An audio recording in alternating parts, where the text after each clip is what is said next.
And we are live. What's up, everybody? Welcome, Squad, and fans of Northwest Gun Reviewers, and welcome to our ongoing coverage of SHOT Show, virtual SHOT Show. And we are on day 5, day this many.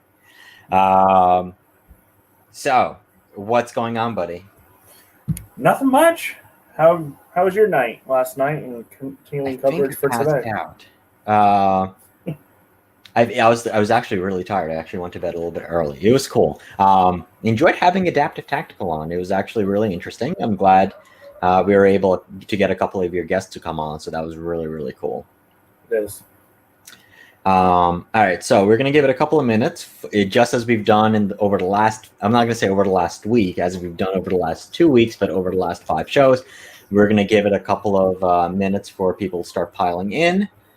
We are going to discuss some new stuff and something that happened since last night's stream, and then we're gonna have our guest on. Which is Ian from Kelbly. Is it Kelby or Kelbly? Kelbly. Well, it's spelled Kelby, but is any of them silent? I don't know. It's a good question. From Kelbly Tactical, and I do feel bad. At first, you asked me to do the thumbnail for your video, and I did it. And you told me Kelby, I put Kelby, and I didn't know there's an extra L in there. So sorry to make you look like an ass. Oh, that's all good. I'm over here reading the comments. It looked like Drew found 6.5 Hornady, 6.5 PRC brass from Hornady. So say, we're gonna go through that. Kelbly, yeah, there we go. And so this is actually funny that Drew brought up. Look at that. When I win that Element Optics scope, I even get a T-shirt too. How cool is that? I gotta say, this is a very comfortable T-shirt. So this is by it's one of those newer companies, Bella and something. They have some shirts. So okay, so we're talking about T-shirts, and you're wearing. So this is interesting. It's warm, and this is the first day. I do have my Adidas here, my 3 stripes. They're awesome. I still have them, but it's just a comfortable T-shirt. I didn't have a chance to change out into something more Adidas-y. But you're wearing your Right-On Pro Staff shirt and hat. Yes. I'm pimping my Element Optics, and I have on my desk Arkin S4 So. This is not about who has a nicer T-shirt, although this is a really nice T-shirt. But we didn't even know we were going to be wearing optics T-shirts today. So. No. So I will say 2 things. So number one of the things I miss about actually going to actual SHOT Show is at actual SHOT Show right now. Well, we would have been home already, but if this was day 5 SHOT Show, what there would be is Mr. Alex, Affordable Optics and Rifle Reviews. And he was going to be having a contest with Mr. Card Shark about who collected the most swag. And there was also the side bet who could get the most hats, and that was between me and Alex. Yeah, so I do think Alex would have won the hat bet, but Card Shark is the master of swag. So that is the one thing I do miss about SHOT Show.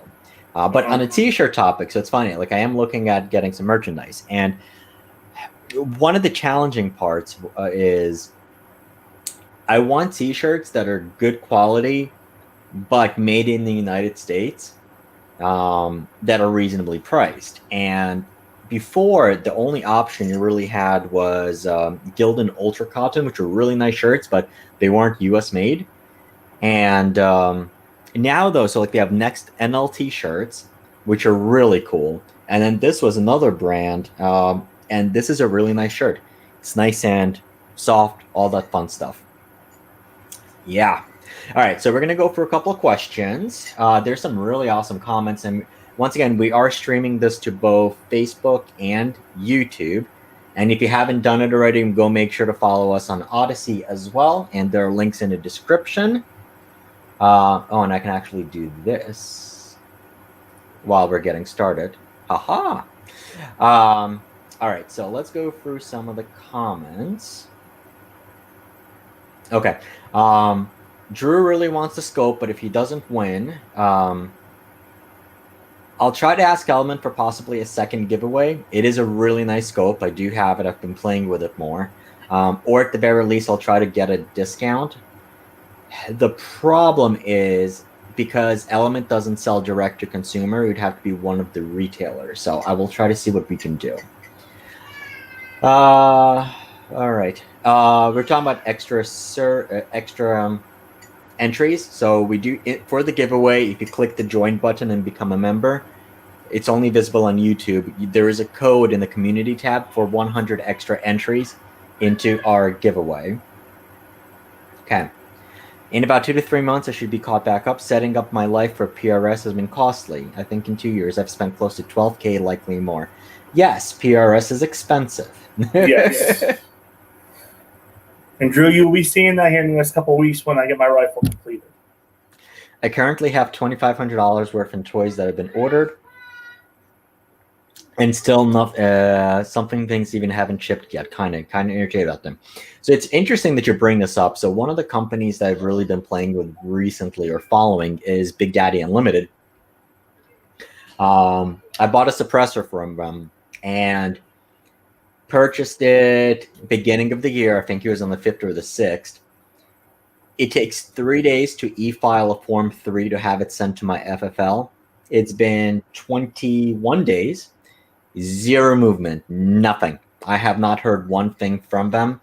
So it's like, yes, you do save money, but there seems to be a lot of pissed off people who have ordered almost a month ago and things still haven't shipped, or people who've ordered after and have been receiving it already. So people are getting skipped over. So Big Daddy Unlimited did send out an email today apologizing for all the issues. Yeah, my buddy had the same problem with Optics Planet. Well, Optics Planet, okay, so since I'm not sponsored by Big Daddy Unlimited or Optics Planet, we can shit on them. The biggest issue with Optics Planet is they will take your money saying that the item is in stock, even if it's not actually in stock. Other times they will take it for a back order, and then they'll keep pushing it back order back and back and back as far as they can, especially for ammo. They're notorious with that, which irritates the hell out of me. So actually, I bought a second suppressor, bought a 22 can, and I just bought it directly through Silencer Shop. Hornady 6.5 PRC brass, various projectiles, all sorts of dies for the presses. A Burris XTR 3 scope, very cool. Yeah, 6.5 PRC. I have a couple more guns. Trying to find out where my Ruger American 6.5 PRC is. They have one Ruger American in 6.5 PRC, which is the Go Wild. And that's been missing in action, along with the 6.5 Grendel guns. All right. Reloading stuff is 8 weeks backlog. I would suggest go to smaller shops or go to Cabela's or a Sportsman's Center, Sportsman Outlet, the one that was just acquired, and find out when they get deliveries. But they do get good stock, and then just go in and grab it. Oh, you mean Sportsman's Warehouse? Yes. They've only been getting like one good delivery a month.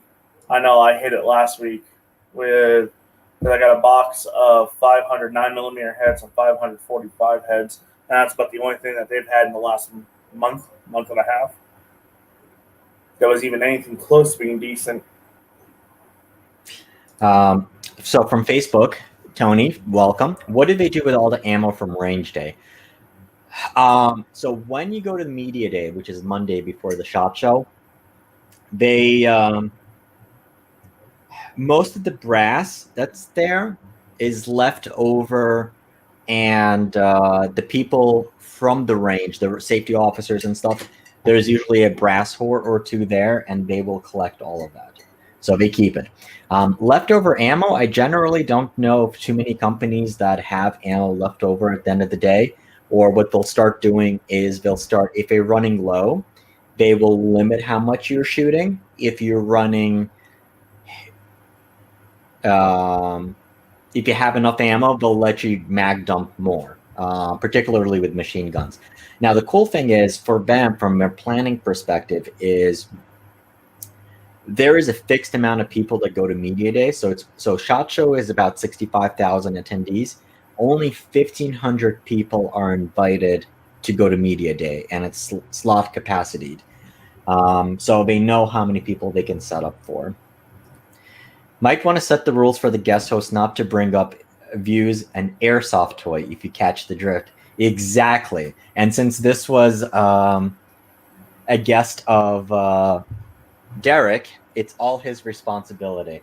So it was funny. Like yesterday, like when he was holding up the gun, my camera overheated, and I was typing in the private chat. I'm like, get that freaking gun out of it. Don't pick it up. Don't handle it. So yeah. Oh, okay. So Ian is on. I guess he's just joining us now. So Ian, you can bring up your actions and play with anything you want. Just don't put up a gun in front of the camera. This is a live stream. Yeah, unfortunately, my other action's hooked to a barrel right now, so I didn't have time to grab it. I refuse to online ammo for those reasons. Yep, spot on. I don't think it matters where you order from. I have the 2,500 spread all over various hubs. Nobody's shipping a thing. From Amazon to major suppliers, doesn't matter. It's interesting that you bring up Amazon. Usually they're pretty good about it. All right, so Ian is getting ready. So what I want to do is actually, now that we've been on for about 10 minutes, notifications are sent out. I want to cover, so basically two things that happened since yesterday's stream. One of the things I mentioned on the stream. So I guess we can start with what I mentioned on the stream is one of the more exciting announcements from this year for the pistol market is that Timney started producing Glock triggers. And I was waiting for Timney to send me a Ruger trigger for our comparison for the Ruger precision rifles. So I have the Ruger Custom Shop, which has a Trigger Tech trigger, which is not yet available. Timney makes a trigger, and Jard makes a trigger. So I asked Timney to send me a trigger, but it's a little bit delayed. And he's like, hey, do you want to try our Glock triggers? I'm like, you know what? Why not? So yesterday I received the Glock trigger from Timney. That's the one that they just announced. I did install it.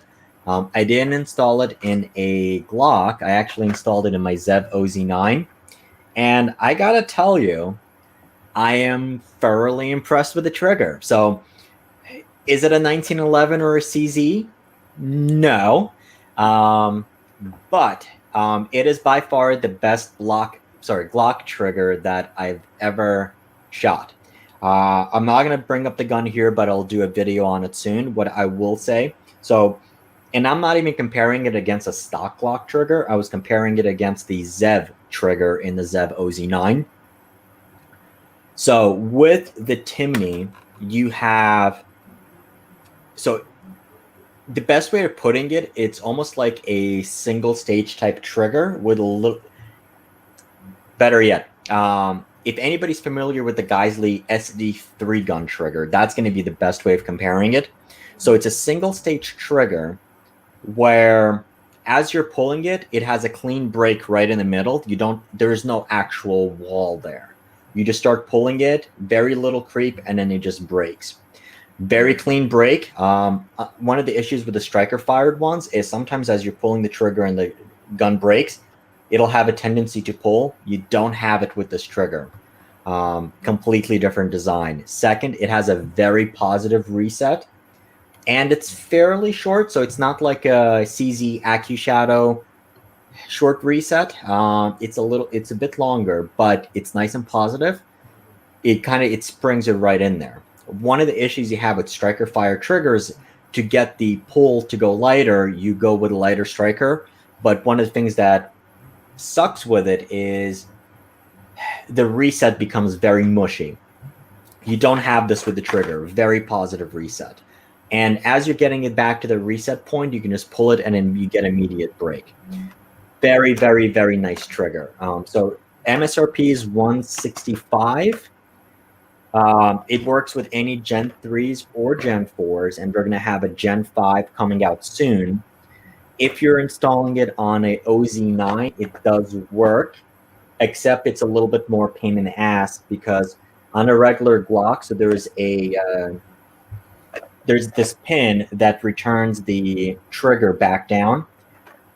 It's easier to put it in from the top. So on a regular Glock, it'll take maybe like 4 or 5 minutes to install. It took me about 20 minutes to get it in on the OZ9 because you have to put it in from the side, because on top you have one of the differences with the OZ9 is modular rail, and you have a lot more rail section there. So that made it more difficult to install, but you can absolutely install it in there. And what's cool is that Timney does include all of the tools that you need. So basically you need a punch, a flathead to put the spring back in.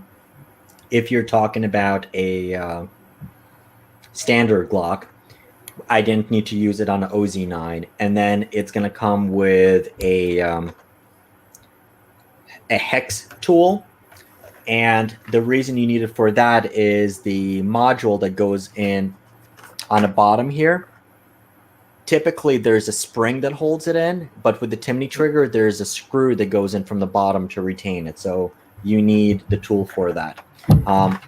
Otherwise, let's put it this way, I might actually shoot a Glock this year in a couple of matches because this trigger is really good. So it's 165 MSRP, about 150 probably street price. If you have a stock Glock, very worthwhile trigger upgrade. If you have another trigger already, see if you can find somebody who has one. So I don't know if it's $165 difference versus the Zev OZ9. It's certainly better. So basically it takes all the good parts on the OZ9. So it makes it a lighter trigger reset, more positive, shorter reset. So improves on everything. Very cool trigger. We were talking offline about this. I'm like, what the hell does Timney know about handgun triggers? Apparently Timney knows about handgun triggers. So I will say that. So that's that. And then the second thing that came out, Desert Tech, the guys that make those really awesome bullpups, they announced, let me share the screen, the micron conversion kit for the MDR and the MDSR chassis. So what it basically is it's a short barrel rifle conversion kit, simple as that. What you're doing is it really, you know what it is? It makes the MDR into a Tavor. See, if there's live audience participation, I would get like applause for that because that makes total sense. So basically it's a barrel plus this fore-end module, which ends a foregrip on it. And the only thing is, so they make the MDR with forward eject and side eject. You do need to have the side eject. So if you already have a forward eject model, you need to get the side eject conversion kit. So $589. Basically, it's an 11.5-inch barrel out of essentially, of course, the guy has to be in a suit. Basically puts it in almost the same size as a FNP90. But firing, yep. But with a better trigger. You figure your $589 plus your $200 tax stamp. Yes, that is true. Well, plus then that assumes that you already have the side eject. If you don't have a side eject, you need to spend a bit more. But that's that. Then they talked about their suppressors and ammo, but that's that. All right, so our guest of honor today is Ian from Kelbly. You will have to school me on this. I'm sorry if I'm butchering. Is it Kelby or Kelbly? You will correct me, and I take responsibility for the misspell, for the typo on his thumbnail. But he is actually, since it's Derek guest, Derek, why don't you go ahead and introduce Ian, and I will bring him on right now. Okay. Well, everybody, I'd like to introduce Ian from Kelbly Tactical Actions. I've been working with the company for about 6 months now. I have 2 of their actions on 2 projects that are coming up. And Ian, you have the floor. Awesome. Thanks, guys. Hope you guys are doing well today. Thanks for having me on. So, I'm Ian Kelbly from Kelbly's Incorporated. Our company started in January 1 of 1981. So this is our 40-year anniversary this year. And we have made custom competition actions, custom competition rifles. We held a patent on competition trigger for about 10 years and let that go once all the other trigger companies caught up, like the Bix and Andes, the Trigger Techs, everything out there. But to this day, we still manufacture in-house our own carbon fiber stocks, our own aluminum receivers, steel receivers. We manufacture our own bolts, all of our small parts. We also manufacture a new muzzle brake and a bottom metal as well. So we supply a lot of custom rifle builders out there. We have a huge dealer network in the United States, and we also sell to 44 different countries. So we have dealers and distributors all over the world that specialize in our stuff. We serve anyone from the normal everyday hunter to heads of state. It's basically been an awesome career so far in my life as far as we've gone. We have 5 of us family members that work there, and then we have another 9 guys as well that help run machines and assemble all the actions and everything. So we're pretty old school in how we do stuff still. We manufacture everything on CNCs, but everything before it goes out the door gets hand fitted, hand lapped, hand finished. All of our actions are hand sanded before they go to nitride or hand sanded for a stainless finish if you get it. We manufacture everything from 223 receivers all the way up to 338 receivers. We manufacture 700 footprint actions as well as our own unique footprints as well, designed around competition. Big things for this year. We launched the new Neeks Elite rifle, which is our all-integral black bear action, which is a square action. You can find that on Products Production Rifles and Neeks Elite. Next one down. Perfect.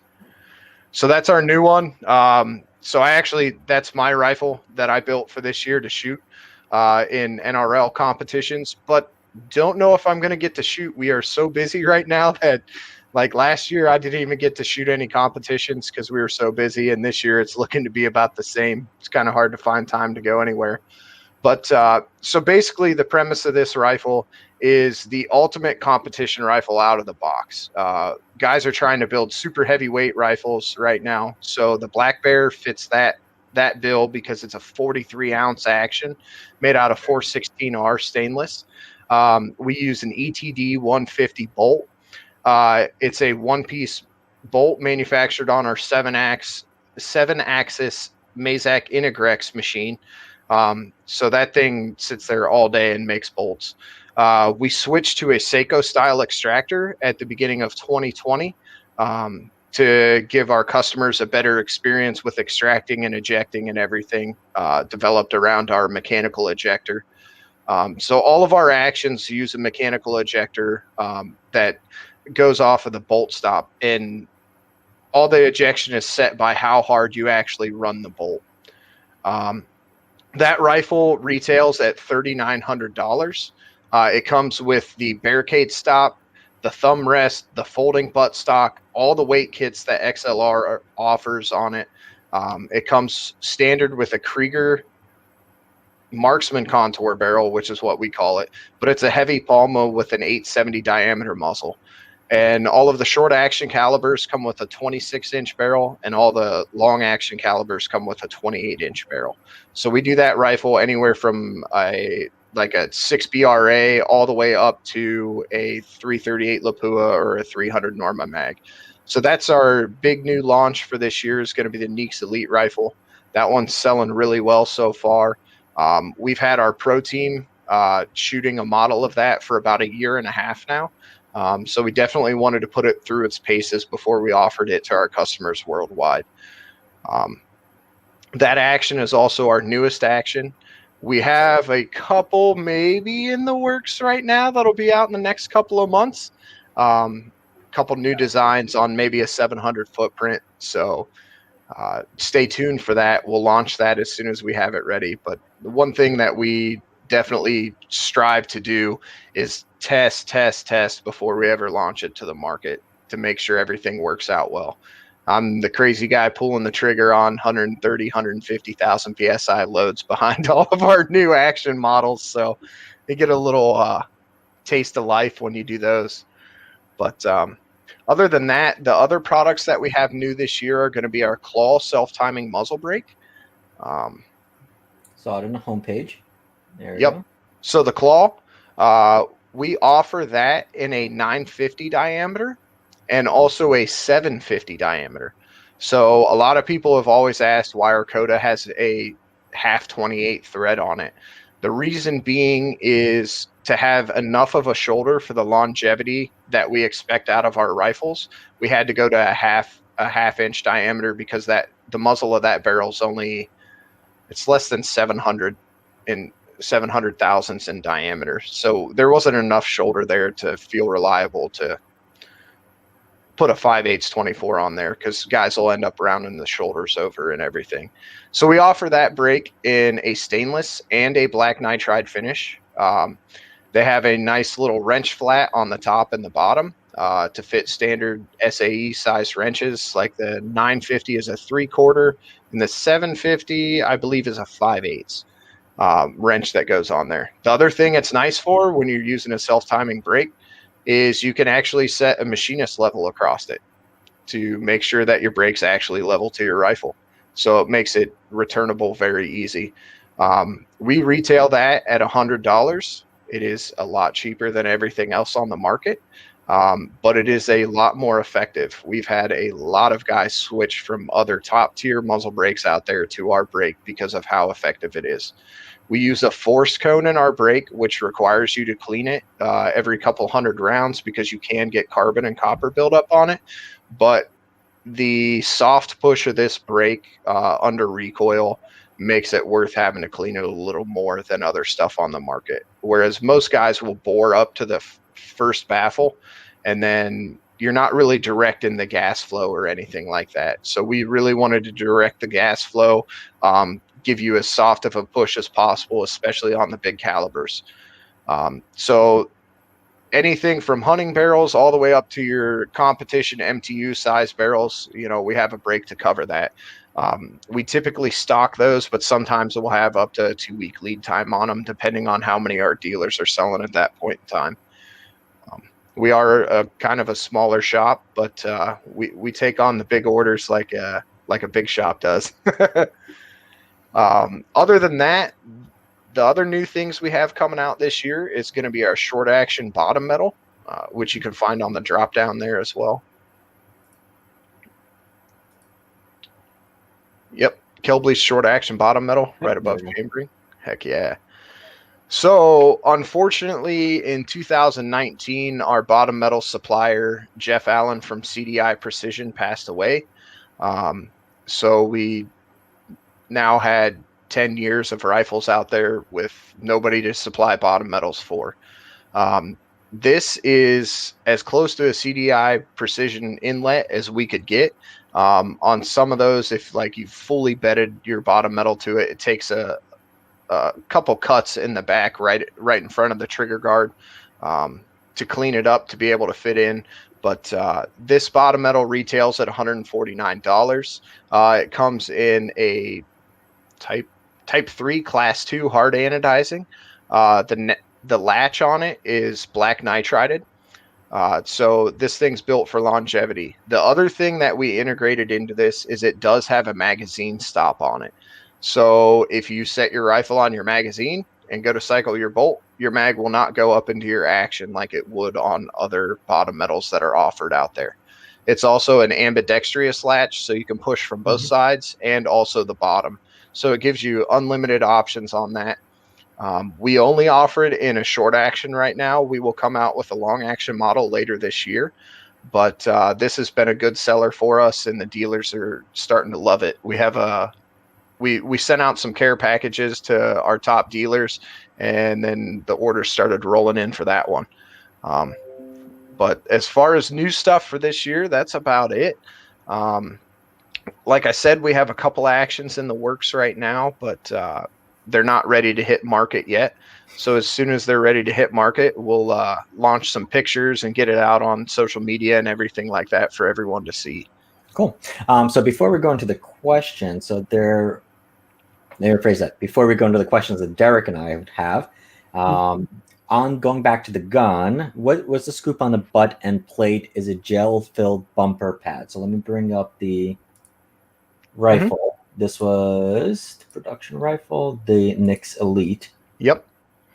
So that is a limb saver recoil reducing pad. So XLR switched all of their production models to a limb saver style butt pad. They had some issues with supplies on their other butt pads, I guess, and came out with that. It's super squishy. It eats recoil really well, especially on my rifle. I shoot suppressed, and I run a 6.5 by 55 improved. We call it our 6.5 by 55 GWI. So that's a 20-inch barrel on that gun there, and we run 130 grain burger bullet at 29.60 out of that. Damn. Yeah, it's a pretty stout little round. Like my overall load length is 2.92 on it. So the binder plates are cut out of all my magazines. I would say so. I've been running that cartridge since 2014. I'm kind of the believer of fear the man with one rifle. When you know your calls for all the distances off the top of your head, it's kind of an advantage at times. cool. But the other gun that you can show if you want to look under production rifles is the Koda rifle. If you go up to production rifles. Yep. Yeah, we had to build a new website. We got kicked off of our other platform, because we build guns. We were just talking about this yesterday about deplatforming it, which is a great plug and opportunity to say, hey, if you haven't subscribed to us on Odyssey yet, go ahead and do that. There is a link in the description box below. And this is why on our own servers. That's awesome. Yeah, All that's going to be the way to do it from here on out, is decentralized. We had to go to open source WordPress to be able to do this website. We've been kicked off 3 different merchant accounts now. We've been kicked off of PayPal, all that good stuff. We've been dealing with it for years, But the Koda we launched last year at SHOT Show. Okay. It is in distribution now worldwide. That rifle retails at $24.99. It is built for the hunting, target shooter. I mean, it's built to do just about everything. So typically when people launch a lightweight hunting rifle, I wouldn't really say it's lightweight in today's world, but it's an 8-pound rifle. So typically when you throw optics on it, it's going to be around 10 and a half pounds. That rifle is built off of our Atlas Tactical Action. Mm-hmm. It's built off the Graybow hybrid terrain stock. So that's their lightweight, light fill stock that they came out with just for this rifle for us.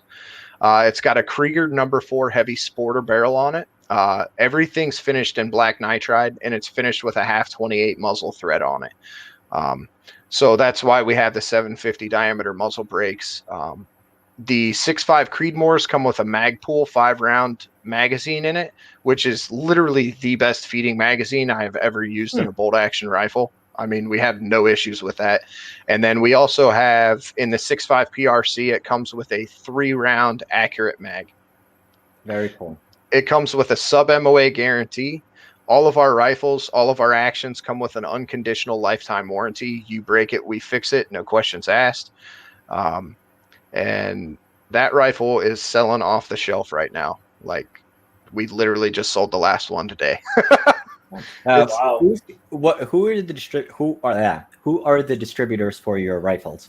So we have a distributor out of Canada by the name of Civil Arms. They also distribute a lot of the top tier big manufacturers all over the world. Wow. And then we have our specialty distributor, which they do our Koda rifles, our Nix rifles, and also all of our custom parts as well. They're in Italy, in Conliano, Italy. Their name is Armoria Regina, and their website's kelblyeurope.com.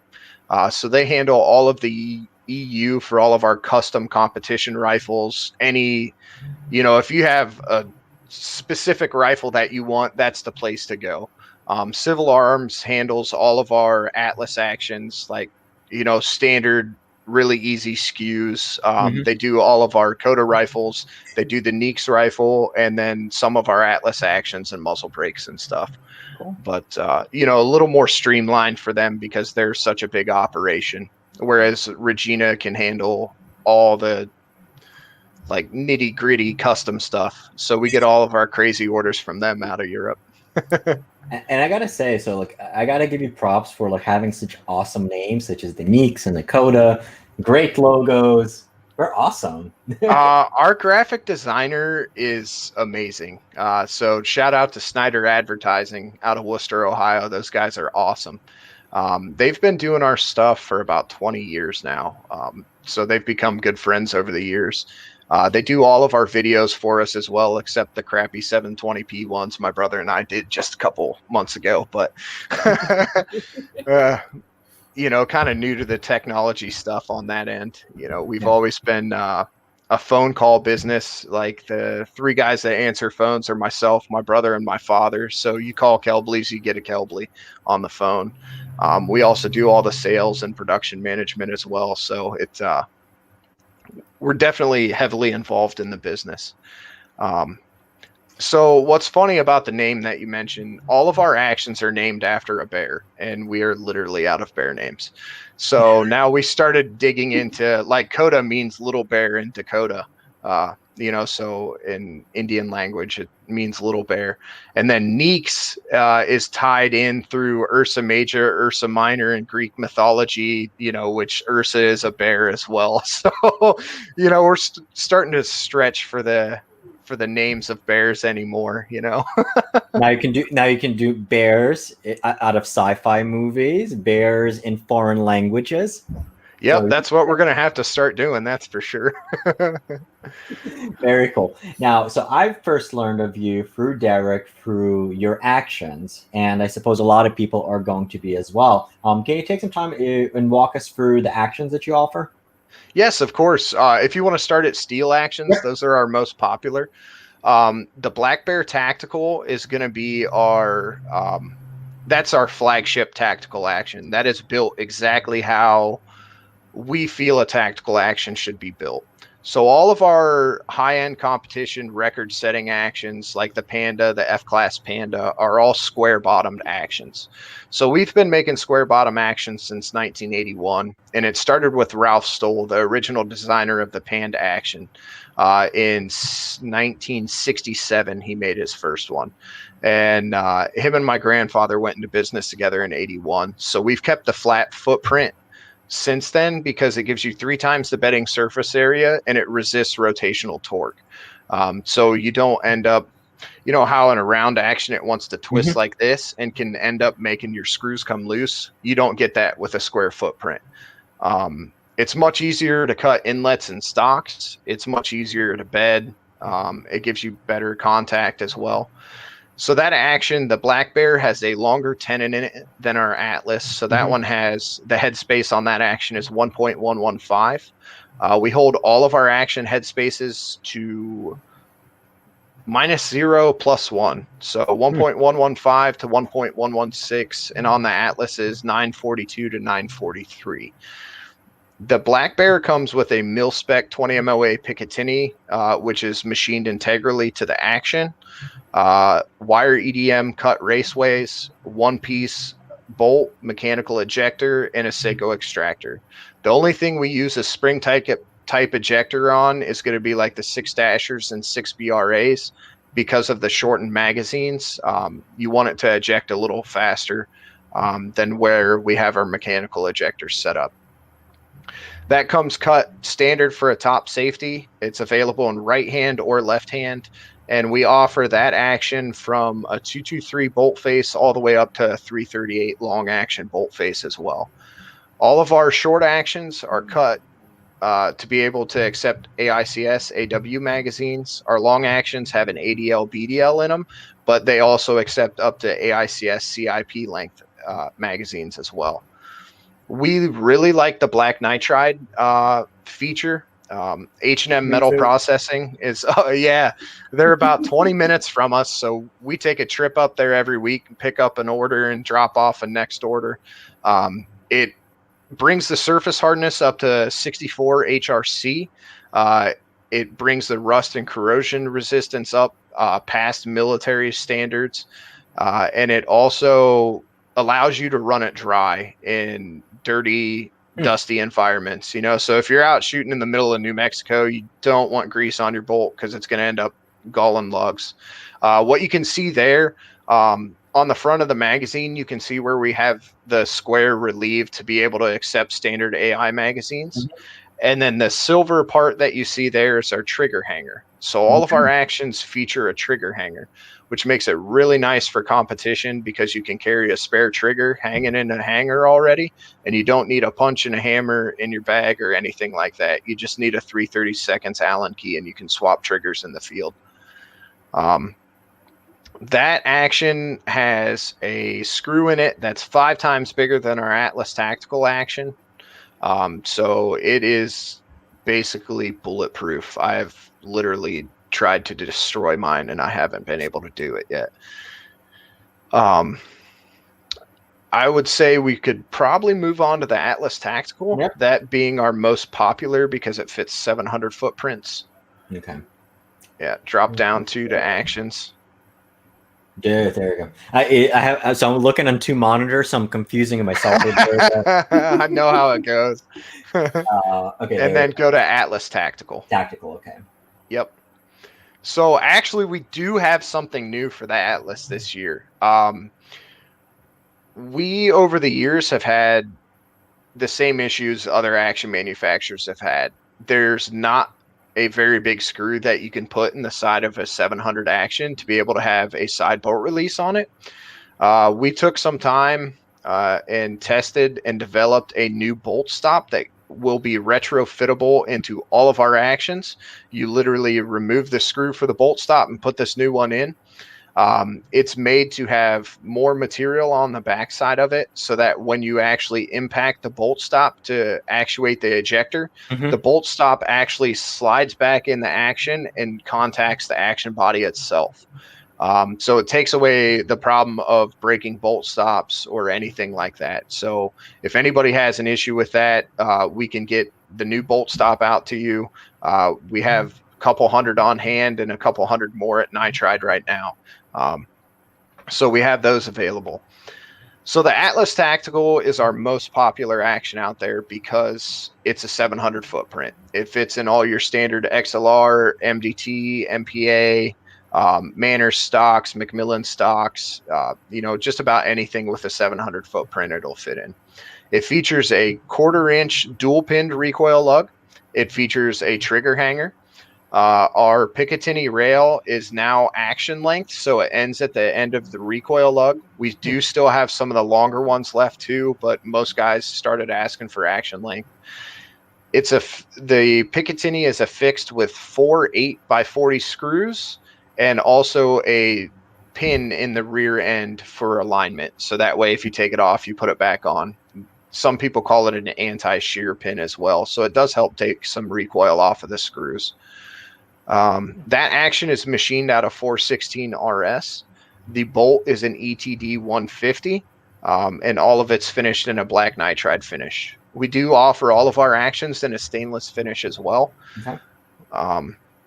So the one-piece bolt, what's really cool about that too, all your critical dimensions are machined in one operation, in one setup in our Integrex machine.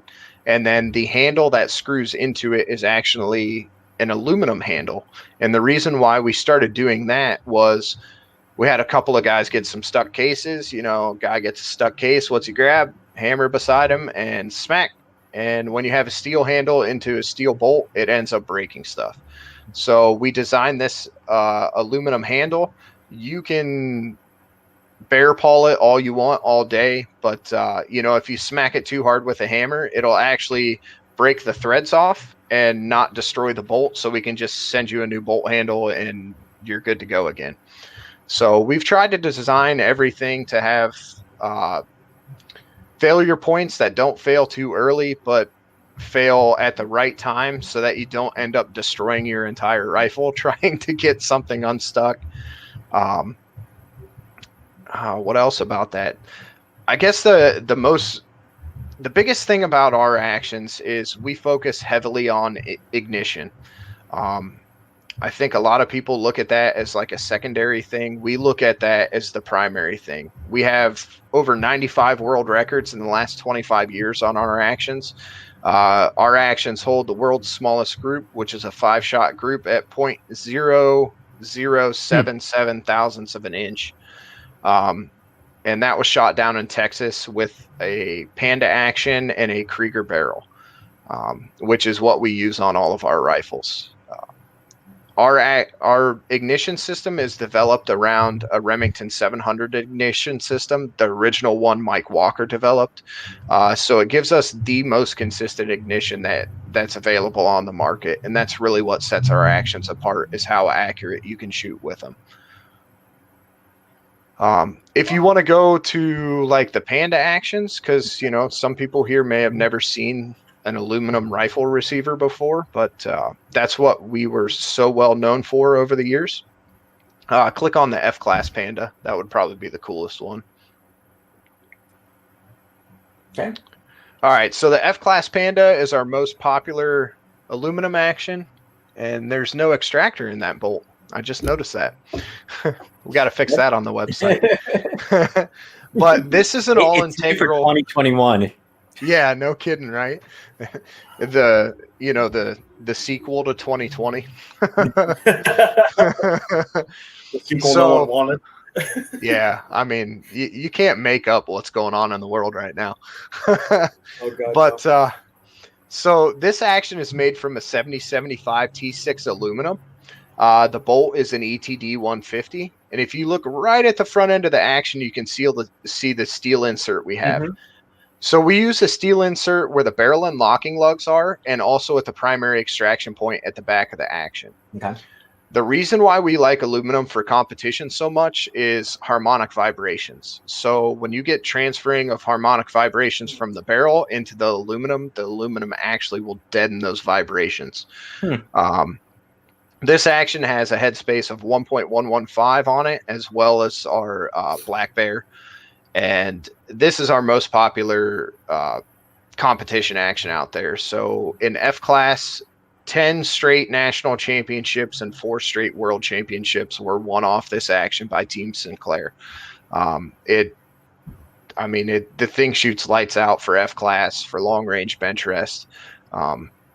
It comes with a non-mil-spec 20 MOA Picatinny on it. So our aluminum actions are designed to be able to set our rings as wide as possible on the rail. So it's about 20 thousandths different than a standard Picatinny. And the reason why we did that was to get our rings as wide as possible. And we never thought anybody would try to throw a spur mount on it, but we've had some people try to do that over the years. These also feature a one-piece bolt. If you notice, the bolt handle does stick out a little bit further on this receiver than our Atlas. Reason for that being is it goes into a lot thicker wood stocks and a lot thicker carbon fiber stocks as well. So if you have a need for a competition action, that's the way to go, is on that one. We also build that action from a 223 all the way up to a 338 Lapua. Our original Lapua actions were built as aluminum, and we've actually had a guy that shot, I roughly figured it at about 170,000 PSI, and it stayed together. Wow. Yeah, it was a pretty stout load. He set the lugs back on it. I'm remembering offhand, it was about 2 years ago. It was anywhere from 13 to 19 thousandths. He hit it so hard with that load. He had some pistol powder in with his rifle powder, so it went kaboom. I'm glad he didn't do it on purpose. And yeah, the guy walked in the front door, and I was like, "Do you realize you're lucky to be alive right now, bud?" Like, Yeah. A lot of other actions would have let go on that, which is scary, Mm-hmm. But if you go back up to actions, we also have our Long Atlas 338, which is really popular, which is under steel actions. Mm-hmm. So this one is a 700 footprint 338 Lapua action. So you can run up to the 3.850 CIP length magazines out of it as well. It's a standard Remington long action footprint. So any of your long action Remington 700 stocks work. The only difference on this one is it does not have a pivoting bolt stop. That little piece and screw that you see there is actually the bolt stop on this receiver. So it locks the bolt into the action. That action retails at $1,099. Our regular Atlas is $1,049. All of our actions are wire EDM raceways, except the aluminum actions. Those are broached because it would plug up our wire EDM trying to run aluminum through it. But that comes with either a 20 or a 30 MOA mil-spec Picatinny rail on it, and we have sold a ton of those things. They work awesome. It actually, Garrison Pratt that shoots on our pro tactical team actually went down to Georgia and won light gun ELR division with one of these actions. So you can see that's our old welded bolt handle in that picture still. We've come out with too much new stuff to try to keep up on the website, you know? Well, that's why we're here, so we can point out, hey, this is old, this is new. Yeah, no kidding, right? Oh, I love this action. I can't wait to get my rifle done and try it. So here's a question. Did you get it in the mail yet? Oh, yeah, I got the 338. That was the first one. Yep. November, I got the short action. Okay. So now I'm debating on getting another one, the 338, but making it a single feed for the 37XC. Yep. That we were talking about the other day. That's awesome. If you scroll up, there's actually a pretty cool action that may kind of catch somebody's eye. If you look under steel and click on the Golden Bear, that's probably our most Gucci action we make. So this was designed for FO. Yeah. So this one was designed for F open style shooters. So they were looking where to put weight for a 22-pound competition rifle. Mm-hmm. And everybody tends to put it in the barrel at the sacrifice of accuracy and balance of your rifle. So we came out with a 53-ounce action that we gold tin coated just to make it that much more Gucci. So this is the same footprint as our F-Class Panda, just a 1/10 of an inch narrower. It's got the same hole spacing. So if you have an existing Panda stock, you can slap the Golden Bear right in there, a little bedding compound, and make up the difference on it, and it's good to go. The tin coat itself is a $300 upcharge, and a lot of people like it because it looks super cool. It took us about 3 months to find somebody that had a PVD setup that could actually fit that action in it to do it. It takes them a little while to do it, but we black nitride it first and then send it up for tin coating because the substrate needs to be as hard as possible underneath tin coating to take advantages of it because it is just a PVD coating. So that one gets treated twice. Now, do you guys offer actions with, let's say, 30, 40, or even higher MOA rails? Our 338 Panda is offered with a 35 MOA rail. There are some people out there that make rails that go onto our actions that are a little higher, but like our 338 Atlas, we offer with a 30 MOA rail on it. We haven't really had too much requests for the 40 MOAs. A lot of guys have gone to MOA style bases and MOA style rings because a lot of companies don't offer that. You know, if we were to come out with like a super big action or something like that, we'd probably slap a 40, 45 MOA base on top of it, you know, for the super ELR guys. But we don't have any plans at this time to come out with like a Shy-Tech size action or anything like that. That's 2022. We'll see how 2021 goes. We've been running around like chickens with our head cut off. We've been so busy lately. I mean, we had a record year last year as far as action sales, and we're already on track to double that this year. So it's pretty good.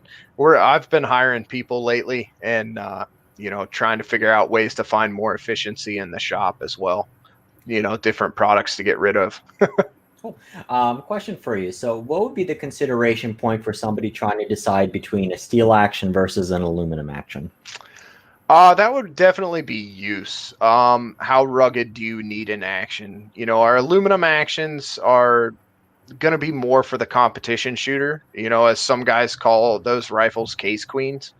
And Well, they, so let me actually clarify. So I guess by that, do you mean whether it's bench rest or PRS, or are we talking strictly bench rest? so we're talking bench rest. I shot one of our Kodiak actions, which is the precursor to the Black Bear. That was an aluminum action. I shot that from 2014 to last year, and I absolutely destroyed that action in PRS and NRL. I mean, you know, once you get Utah moon dust inside of your action, it doesn't leave there. And it just required a lot more attention at the matches. You know, I had to wipe my bolt down all the time.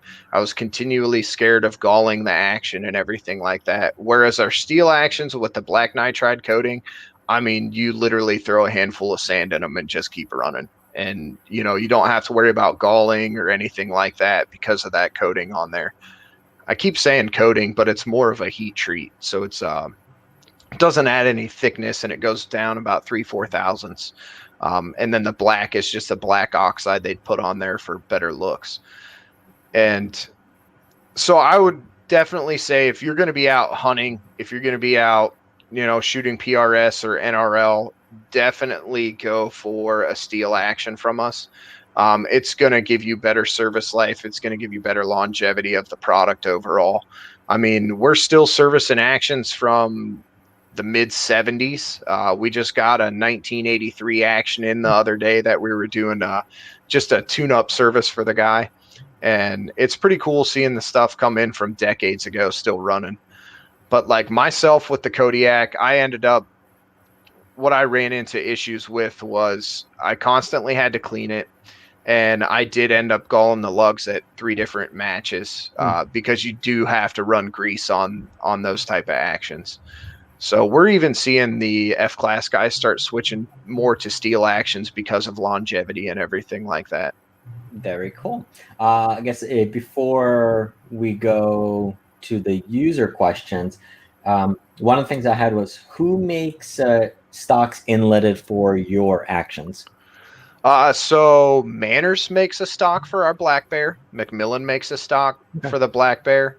Macmillan makes stocks for every single model of our actions. We've worked with them over the past 6 years. We've sponsored every one of their F-class teams.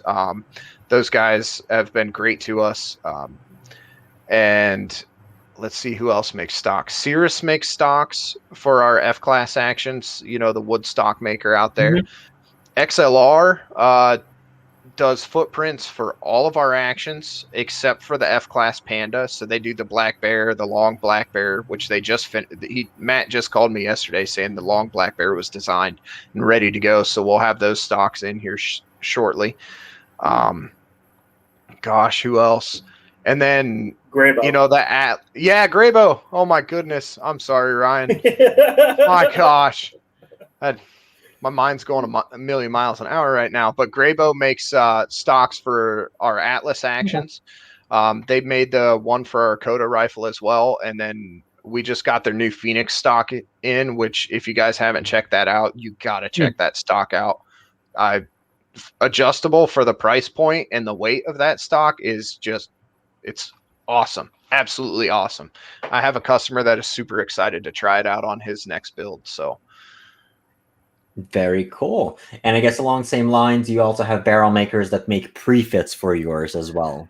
Yeah, so the most prolific pre-fit barrel maker for us is Preferred Barrels. Lots of guys have used pre-fits from them. They've never had an issue.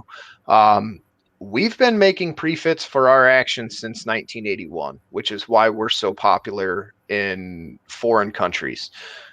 So we built our business around holding headspace and tolerances and being able to ship a guy in, say, Switzerland, 5 different barrels that he can install on his one rifle, and all of them headspace and index the right way. So we've been holding that tolerance since 1993 when we got the CNC machines. We've been holding 1,000th head space tolerance. Very cool. Derek, did you want to go for your questions? Well, I'm going to go through the comments to make sure we have everything addressed. I don't know. I'm looking at that Golden Bear thinking of the 37XC build. That is cool. I'm not going to lie. I'm just We actually just built a black bear for a customer that he had gold tin coated in. It was pretty baller status. Well, that's it. I don't want the gold tin. I just like the black nitrated and the fact of how heavy that action is. Yes. And being that this isn't going to be a gun that I'm hiking up in the woods with. It's a put on a F-class bipod and shoot 2 miles. So exactly. Yeah. So we have built quite a few 37XCs. We do offer that in a long action, and we do offer it in a 338 bolt face. So one thing you'll notice about our actions is we don't have a lot of option price increases. We give you one price, and it includes all the options. No, and I love your guys' product. Like I said, I have two now. Soon to be a 3, possibly a 4 with the 300 PRC build like I was telling you the other day. My wife's stealing my rifle, so now I got to build another one. So here's one comment, something we talked about yesterday. So those actions are cool. Issue for me is that it's a lot of investment when I have zero supply to shoot it or sustain it. Unfortunately, I'm stuck with what I got.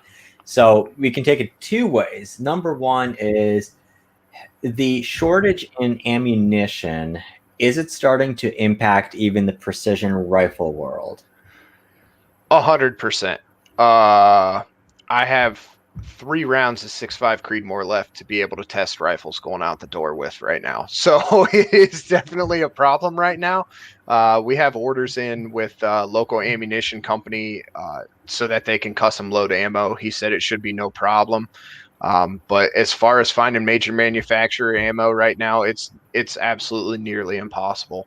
And even loading, like if you're looking for primers, you're not going to find primers unless somebody's selling it to you out of their private stock. So it definitely has trickled into even just the precision bolt rifle world so far. And what about sales wise? I mean, I guess competition. It hasn't affected our sales at all, to be honest with you. Like this January, we're up about 25% over our best January we've ever had. So it's pretty crazy right now as far as sales go. All right. So next one, I can answer this one, but I'm going to go get someone to drink. But discuss this. What's the theory for rifling the bolt, meaning more specifically the fluting? Yeah. So what's funny about that is we actually started fluting our bolts in the early 90s when we got the CNC machines. Because when we started building actions, we were building them on manual machines, the old school way. But the reason why we started fluting them is because in bench rest, you have a 10.5 and a 13.5 pound weight class. And they used to be straight flutes. And on our single shots, that was never an issue. Well, when we started launching magazine fed rifles and magazine fed actions, the straight flutes would it'd grab the case like this and slam it up against the side of the magazine and would lock the bolt up. So we figured out how to twist flute it, and that allows the flutes to just skate over the top of the cartridge under the magazine. And what's funny is we did it more for weight savings at first, and then it became an aesthetic thing where people preferred it because it looks really cool when you have the bolt closed.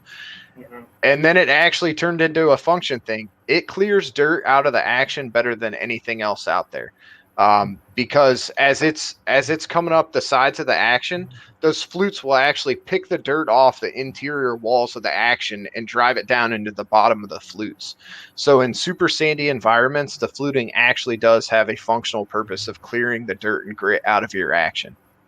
And I can actually testify this firsthand.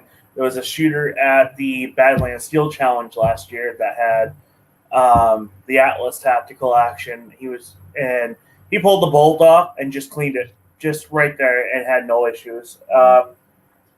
It was amazing, and that's what kind of really sold me after waiting for my 338 to come in. I'm like, okay, I'm sold. I'm like, now I know where I'm going to go get my short action bolt, my action. So I'm laughing at Drew's comment. I'm still flushing out Utah's moon dust out of my rock years ago. I actually had a customer in yesterday. He was in my office and I was talking about it. I was like, hey, watch this. I hit my Eberl stock V3 bag or my X3 bag, and it's still Utah dust puffed out of it. And it's been 2.5, 3 years since I've been there, and there's still Utah in that. So wow. I haven't shot rifle matches out west, but I did do a lot of USPSA, and for the longest time, the national matches were held either in St. George, Utah, or in Desert Sportsman in Vegas. Yep. And when you go out there, so with the Glock, no one really cares. It's a Glock. It works. But I used to shoot USPSA Limited, so I have a $4,000 SVI 2011. And every time, like, we would walk. So the first time I shot the match, I had a friend of mine who's there, and he gave me a shower cap. I'm like, what the hell is this for? He's like, just put it in your bag. You'll know what it is. You go out to the range, and you see everyone wearing it, and you realize the guns are such tight tolerances between them. You're walking around. So, I mean, you might be shooting for 5 minutes total, but you're hanging around there for 16 to 20 hours while waiting. Dust just gets everywhere. Any type of wind, anything, it just blows. So every single person is walking around with holsters with shower caps around their gun, trying to protect it. So familiar with that dust. That's too funny. And I guess that applies really to your actions between the aluminum and the steel actions, where you might get more precision out of the aluminum action, but it may not be as reliable depending on where you plan on using it. Exactly. So we suggest for anybody that's going to be out competing or hardcore hunting, pack hunting and stuff like that, to definitely go with a steel action. You're not giving up enough in accuracy to even really know that you're giving it up. The only reason why we know our aluminum actions is more accurate than our steel ones is one of our good friends actually has an underground tunnel, and he does all the load development for the Burger Bullets load manuals and everything, and his most accurate action in that tunnel is our Panda action. So that's the only reason why we know that. But it's not enough of a difference that a normal everyday shooter or even a PRS competitor or an NRL competitor is ever going to notice. Very cool. Very cool. All right. Yeah, I have to apologize. I have to go get water. I was finishing up my coffee, and I don't even want to, I guess, those traders, I think that is why. Black Rifle coffee mug. I love the mug, but they're traders. Once again, yet another reason why I miss SHOT Show. You don't get the SHOT Show swag. Yeah, no kidding. I wouldn't know. It was going to be my first year. They canceled. I know. We talked you into it, and we were planning on doing it, but it just turned out that way. Oh, and then one thing too, check out our apparel section. That's kind of cool. We launched new apparel this year. Ooh. So we got our new shirts with our new Panda Hero. If you scroll down, you should be able to see our tactical. And then we have our tactical one as well. So our guy that does all of our graphic design actually designed that guy for us, and it's pretty awesome. I told him we're going to have to make some cartoons out of him. Probably have him dance around the bottom of our website or something. I'm definitely going to need a hat and a shirt now. Okay. We'll send one with the next one. Okay. Look at Derek. I'll hold you to it. Yeah, and our hat even has our 40-year anniversary on the back of it, so that was kind of cool to be able to launch that this year. Now I got to order another action. Jeez. Dang. Oh, well. They are sold out of cool stickers, though? No. Just buy it. We have them in stock. So to be honest with you, I'll explain why our website shows that. We sell so much on the phone and so much with emails with dealers and distributors that our website is kind of secondary to our business, and they want you to put inventory in there to be able to show it in stock. But the problem is a lot of times we get so busy that we forget to take it off our website inventory when we're selling it, over the phone and stuff. So like all of our scope rings we keep in stock, all of our swag we keep in stock. If we truly don't have it, it will not be on the website at all. Do you want to talk about your scope rings a little bit? So yeah, we can talk about our scope rings. Yeah, just click on there. So we've been manufacturing scope rings since, I believe, 1998, before my time. Let's just say that. And we manufacture now Picatinny and dovetail scope rings. So we sell a couple thousand sets of them a year. The 1-inch and 30 millimeter scope rings, if you're an Anschutz fan, probably look really familiar. They're sold on Anschutz North America's website. All of our dovetail rings are designed to work on our dovetail as well as Anschutz style rimfire dovetails. So they sell a couple hundred sets of those every quarter, it seems like, anymore. They're just selling more and more of them now. But if you look at our double screw rings, we have a side plate on the side of them that you can actually flip, and it'll go to a rimfire dovetail. You flip it the other way, it'll go back to our dovetail. They're made out of I think those are 2024. Yeah, our rings are 2024, and then they're hard anodized as well. Those are more anodized as like an aesthetic look. The way we manufacture those rings is totally different than anybody else. So we basically take a 12-inch bar of aluminum, and we gun drill the hole through it. And then we mount it on precision mandrels in one of our mills, and we actually mill out 5 total pairs of rings at once. And they come out in like a giant bar, and then we split them apart from there.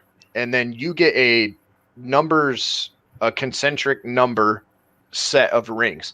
So your ring is literally machined beside the one right beside it. So the rail's dead straight to each other. The hole's dead straight to each other. So you don't even have to lap our rings on a well-aligned base, which makes it super nice. And we try to keep our prices as competitive as possible out there. But, a lot of our stuff that we do does cost us a lot more to manufacture because we take the extra time to make sure it's done absolutely the best way that we can possibly do it. These rings also carry a lifetime warranty on them. So you drop your rifle and break them, we replace them. So that's one thing that blows a lot of our customers away, is that we do offer that as well. We offer multiple different heights. So like the 34 Picatinnies, we offer a 1.1 inch height. We offer a 1.28 inch height. The 30 millimeters, we offer a 0.88 inch height, a 1.2 inch height, and then a 1.5 inch height for the AR shooters and stuff out there, to clear the handguard as well. They're super lightweight, so all of our rings go anywhere from like 1.5 ounces a set to about 5 ounces. So they are made out of aluminum, which is awesome. If you guys have time, definitely check out the video. Our YouTube channel, the Kelbly channel on YouTube, is full of a ton of different videos. Like, I mean, I can't tell you how many times we've filmed videos for this stuff. And I'm posting the link in the description. Awesome. Thank you. So, yeah, we don't have many subscribers on there, but we started on YouTube in 2008, I think. Yeah, so we even have a newsletter too. I try to send out a newsletter every month, but if we don't have one every month, then we send it out when we have new information. So we try not to flood people's inboxes, because I don't know if you're like me, but if I get a newsletter from somebody every day or every other day, it's insta unsubscribe. Like, I don't care if you sell the coolest thing in the world, it's going to drive me nuts. Absolutely. So if you have a little bit of time, Mm-hmm. can we talk about some of the trends that you're seeing in the precision rifle world, whether it's calibers, types of actions, anything along those lines? I would say the biggest trend we see right now is like people trying to fit 10 pounds of stuff in a 5-pound bag. Like these 37 XCs and 33 XCs and stuff, that are like almost 4.5 inches long. And they're like, can you fit that in a regular 700 action? You're like, nah, like you're going to have to design something around that. But what we're seeing is people are wanting to go longer and longer distance year over year. I mean, I haven't quite figured it out yet because I've never really got into the super ELR stuff. I've always focused more on like the precision, like the NRL, PRS stuff. Other trends we're starting to see a lot more people shoot, solid type bullets. We're seeing people start to play more with twist rates, barrel lengths, barrel contours. The carbon barrels are really starting to pick up as well. You have more than one producer now. It used to be just Christensen Arms, then Proof came on the scene. Now you have Carbon 6. Now you have Bartland doing it. Helix. So there's Helix. Yeah, Helix 6. I forgot about them. Like I said, there's just too many out there now. It's hard to keep track of it all. When I started with my family's company, it was 13 years ago, and like you could count manufacturers on your hand.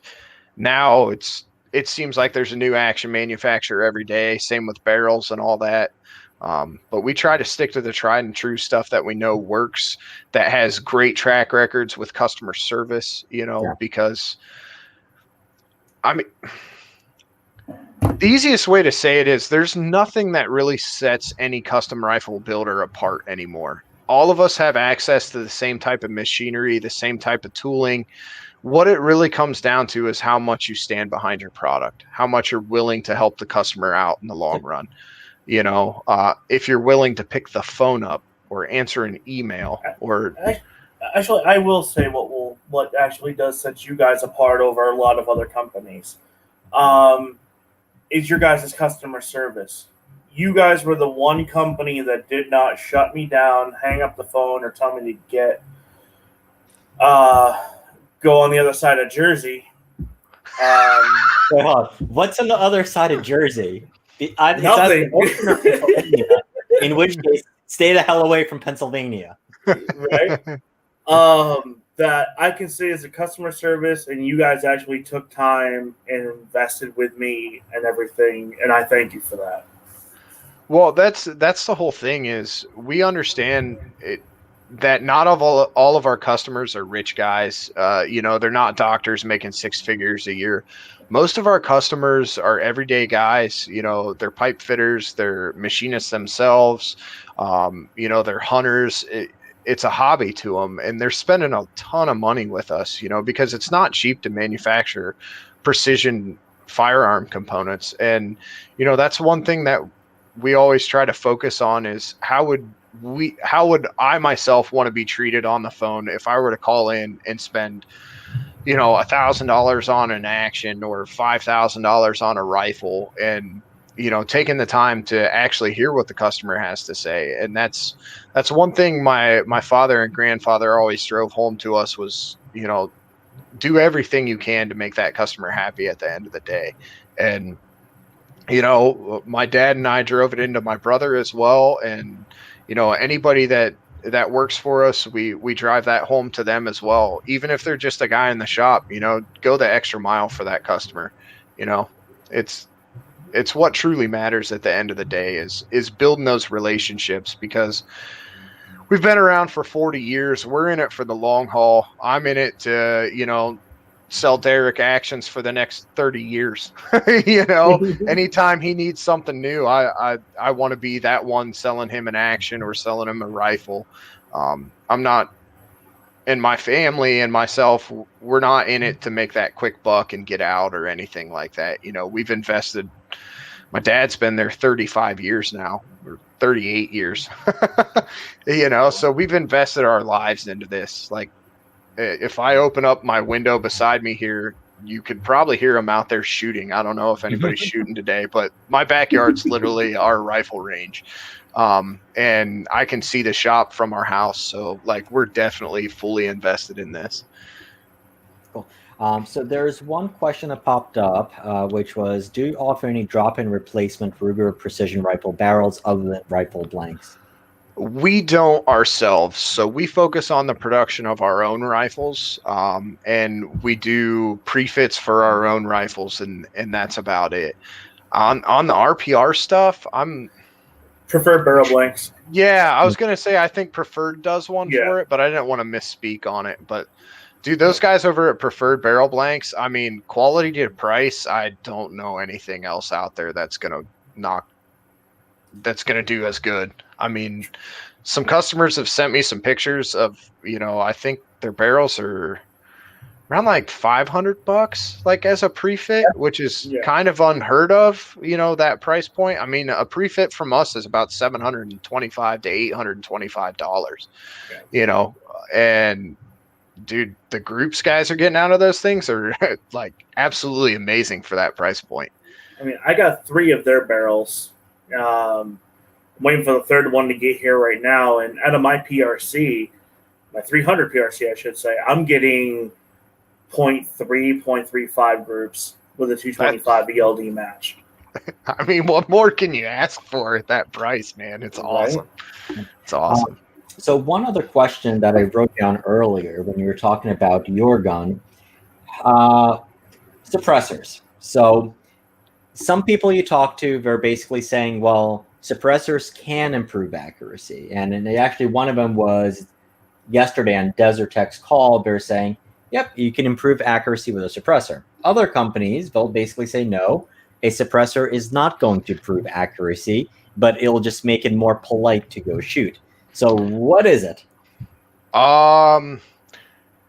If you have a high quality suppressor that is built very well, it will improve accuracy almost every single time. Delta P Designs, which is who I have on my rifle, I've literally taken a half MOA gun with factory ammo, screw a suppressor on, and it's a quarter MOA gun. And the reason for that being is it's basically gas tuning your gun. So a lot you see on rimfires, you see adjustable weight tuners. Yep. You see it on Aaron Hip's new adaptive tuning systems, I think. Yeah, and it's Aaron Hip's new thing. This guy. Yeah. Yep. Yeah, that guy. Yeah. He's an Ohio guy too. No, if Aaron's watching, he'll get why I did that, because like we literally have picked on each other for like 13 years now. So him and I met, and Robert Brantley all met down at Thunder Valley Precision down in Ohio here. And at that point in time, I was about 18 years old, and I didn't know what an MOA was, and I didn't know what long range shooting was. And we all kind of came up together, and now Brantley's the king of 2 mile. Aaron's making tuning systems for guns, and I'm selling guns all over the world. It's crazy when you think about it, but so basically the gas at the end of the barrel is 100% being tuned by suppressors. It's actually noticeable, especially with like a Delta P Designs. I've seen it with the AB suppressors that we have now as well, because Delta P is not available to the civilians right now, and it's amazing how much better they actually shoot. I'm trying to figure out how to explain it. So I think it has to do with how it actually routes the gas through the suppressor, but basically it's pressurizing the same way every time. So you're going to have some gas that's in front of the bullet. You're going to have gas behind the bullet. I think once it comes to pressure, it stabilizes that bullet's path through the actual suppressor itself. Whereas when you just have the end of the muzzle, your blast is going to come out and come out, to the side straight. That's why you get that star look on the crown of your barrel. And if you have a load that's a little higher pressure than the last round that went out of your barrel, you can see a difference on paper. Whereas I think, having a can on the end of the gun is actually helping keep it more accurate. Yeah. Very cool.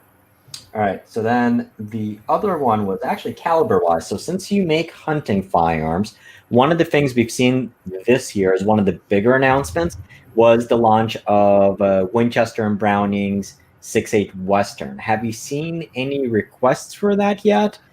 And beyond that, what do you see? What are you seeing caliber wise?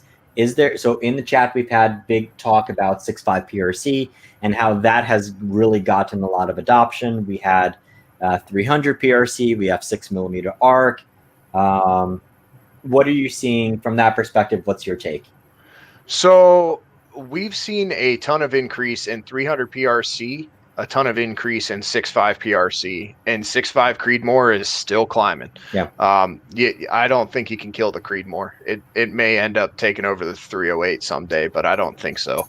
Actually, it already has. So what I can tell you is from the data from larger manufacturers. Yep. From one of the manufacturers that I was talking to, who was on the show, 6.5 Creedmoor sells more than all the other calibers combined. 100%. Yeah. We still build a absolute ton of 308s. We sell a lot into Europe because a lot of guys have reloading setups for it. It's easy to find ammo. Yeah. We sell a lot to Africa, South Africa specifically, like legal countries we can sell to. We sell a lot of 308s to Thailand because the only ammunition they can get there for rifles is 7.62 NATO or 308 Federal Gold Medal match. So we sell a lot there as well. But the 6.5 Creedmoor is starting to pick up in popularity in Europe as well. So we're seeing a lot more going over to Europe. We're seeing 6.5 PRCs start to go over to Europe. 300 PRCs are getting over there.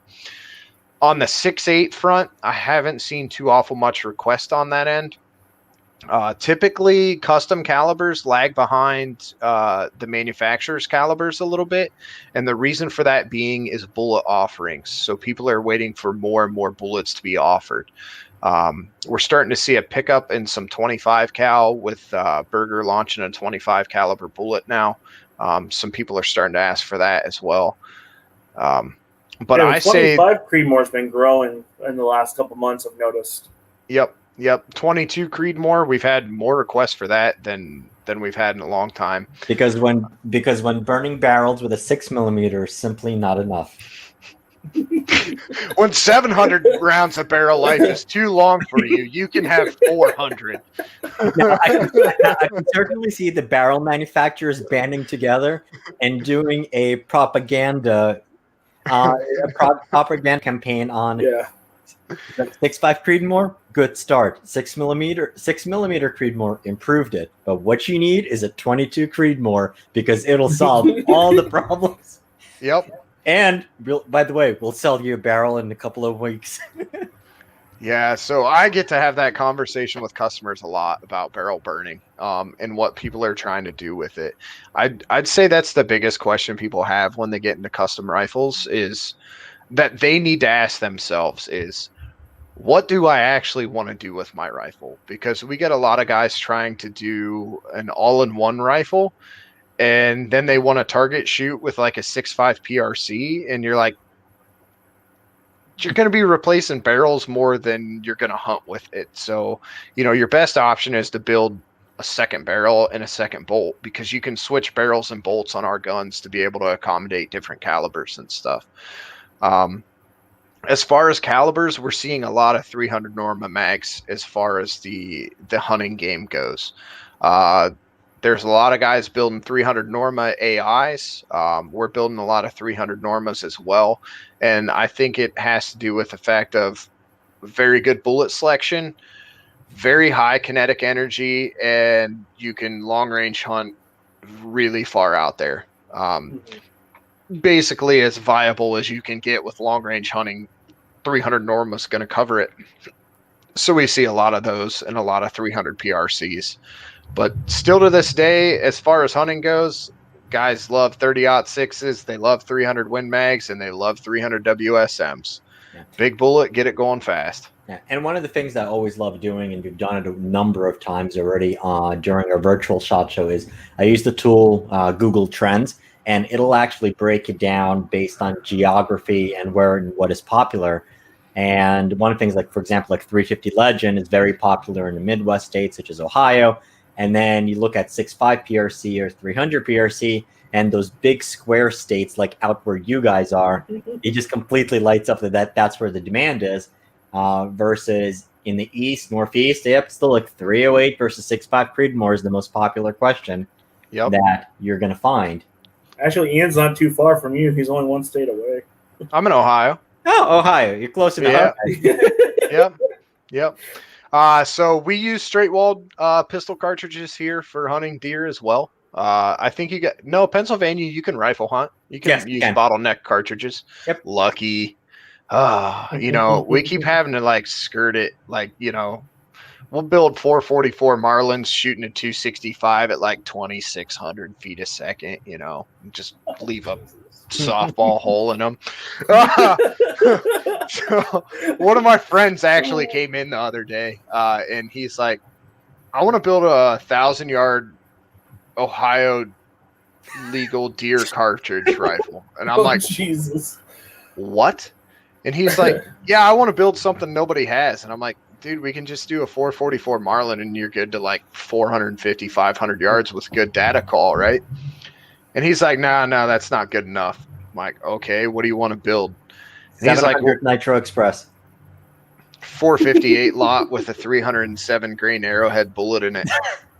And I think we're going to do the testing on it. I'm waiting on barrels right now, and we got to get a reamer built, around the bullets and everything, so it works really well. But we should be pretty close to 3,000 feet a second with a 300 grain bullet, and I think it should go pretty well.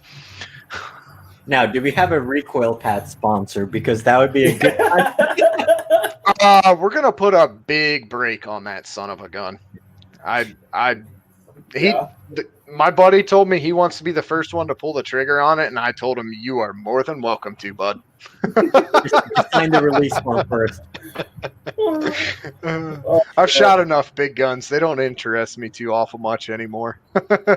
So one of the questions that I've had on my mind for a little while is, and I'm sure a lot of other people do as well. So when it comes to accuracy, people will basically, if you have a factory gun, let's say if you're going to buy Savage 110 or we're going to buy a Ruger Precision Rifle, as we saw evident by the questions popped up, one of the first places people are going to go is to upgrade the barrel to get more increased accuracy.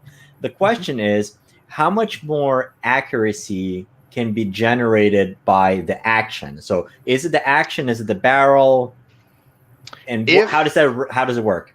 So our saying is, if ignition is correct, it comes down to barrels, bedding, and bullets.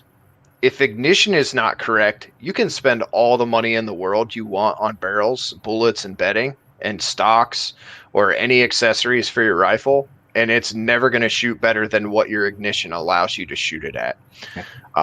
There's been a lot of actions over the years that have come out that have not had proper ignition. And you can dump a lot of money into them, and it's never going to shoot that great for you. One of the first things we check when we're trying to diagnose accuracy issues is going to be the firing pin protrusion, the firing pin spring weight, and also how much it's actually striking the primer. So we're looking for a good clean strike on the primer. On our actions, we're looking for anywhere from 50 to 60 thousandths of firing pin protrusion. We're looking for length of fall also on the trigger. So we want at least 240 thousandths of fall from the point where the cocking piece is sitting on the trigger to where it fully travels once it's actually gone to the fired position. So we want anywhere from like 240 to 260 thousandths of that. And then we also use a 24-pound Wolf spring in our rifles, but it's modeled after the Remington 700 spring. So that's going to be the biggest things. If your ignition's correct, then you can Ian, start. sorry, I'm gonna interrupt you for a second. So I did one of the polls I did earlier today was about 40%, 30% or so of viewers on the channels, and I'm assuming across most YouTube, are going to be their first-time gun buyers in the last year, and about 40% are over the last 3 years. So dumb down ignition for us, and what do you mean more precisely by that? So ignition is the function of your firing pin actually striking the primer. So that's that's basically your trigger holds a cocking piece, and that's what holds your firing pin back and the spring tension back of the firing pin. Once you release your trigger, it allows the firing pin to go forward, and that's what mechanically strikes the primer, which is going to be a kinetic strike. So your primer has an anvil in it and priming compound, and what you're looking for is for that firing pin to strike that primer consistently, which is going to set off that priming compound the same way every time. It's, how do I say it? It's basically like, if people are into cars, it would be how you tune the EFI system on your car. You're trying to get the cleanest even burn that you can get out there, and that's basically what ignition is in firearms. So a lot of survival type firearms and stuff like that, your one-shot rifles and stuff, are built around just getting that primer to strike and making it fire. We tune our system to be very consistent. We want no drag inside of the bolt from the spring to the firing pin. We actually, when we gun drill our bolts, we gun drill a channel for the firing pin to follow so that it's the straightest path for the firing pin. And we hold our tolerances very tight on where we actually set the cocking piece in relation to the bolt in the trigger and the receiver itself. I don't know how I can really dumb it down anymore. I think you actually explained it. So I guess the next question is, I mean, is there any numbers, or like on a percentage basis, how big of an impact can inconsistent ignition, so going back to the firing pin dragging a bit, how much of an impact can that have on accuracy? I've seen rifles go from 2-inch guns to 1/4-inch guns by fixing ignition on them. Wow. It's very critical. It's like having a car that's starving for fuel. If ignition's not right, anything you do past that is not gonna gain you anything. It may gain you a little bit. You may see a little bit of improvement, by switching a bullet because it likes your barrel a little better. But if you don't have ignition just right, it's gonna muddy up the waters completely as far as accuracy goes. So that's why you see on like Brownells a lot of speed spring kits, light and firing pins, heavyweight springs, heavyweight firing pins for different factory type rifles out there. The reason why they do that is so that people can tune their rifles ignition a little bit better. That's why companies like us use a trigger hanger, so that way, depending on what trigger you have, we have different lengths of fall that you can set with the hanger and the action. So that way, Bix and Andy triggers aren't going to be the same as Trigger Tech, and they're not going to be the same as Timney's, where they have their sear position. So we actually make different lengths of fall trigger hangers to be able to accommodate for that. Just to make it easier on the customer to be able to set their ignition up properly. I don't know if you guys mess with it much in USPSA, but I'm pretty sure the gun builders that are building those race guns are definitely focused on ignition. Yes, absolutely. Yeah. So this is actually a question from Drew. Has he, meaning you, ever played with different firing pinpoint designs, sharp, cone, pyramid, etc., other than just the rounded ball end? Odd question, just wondering of advantages. I totally understand the question.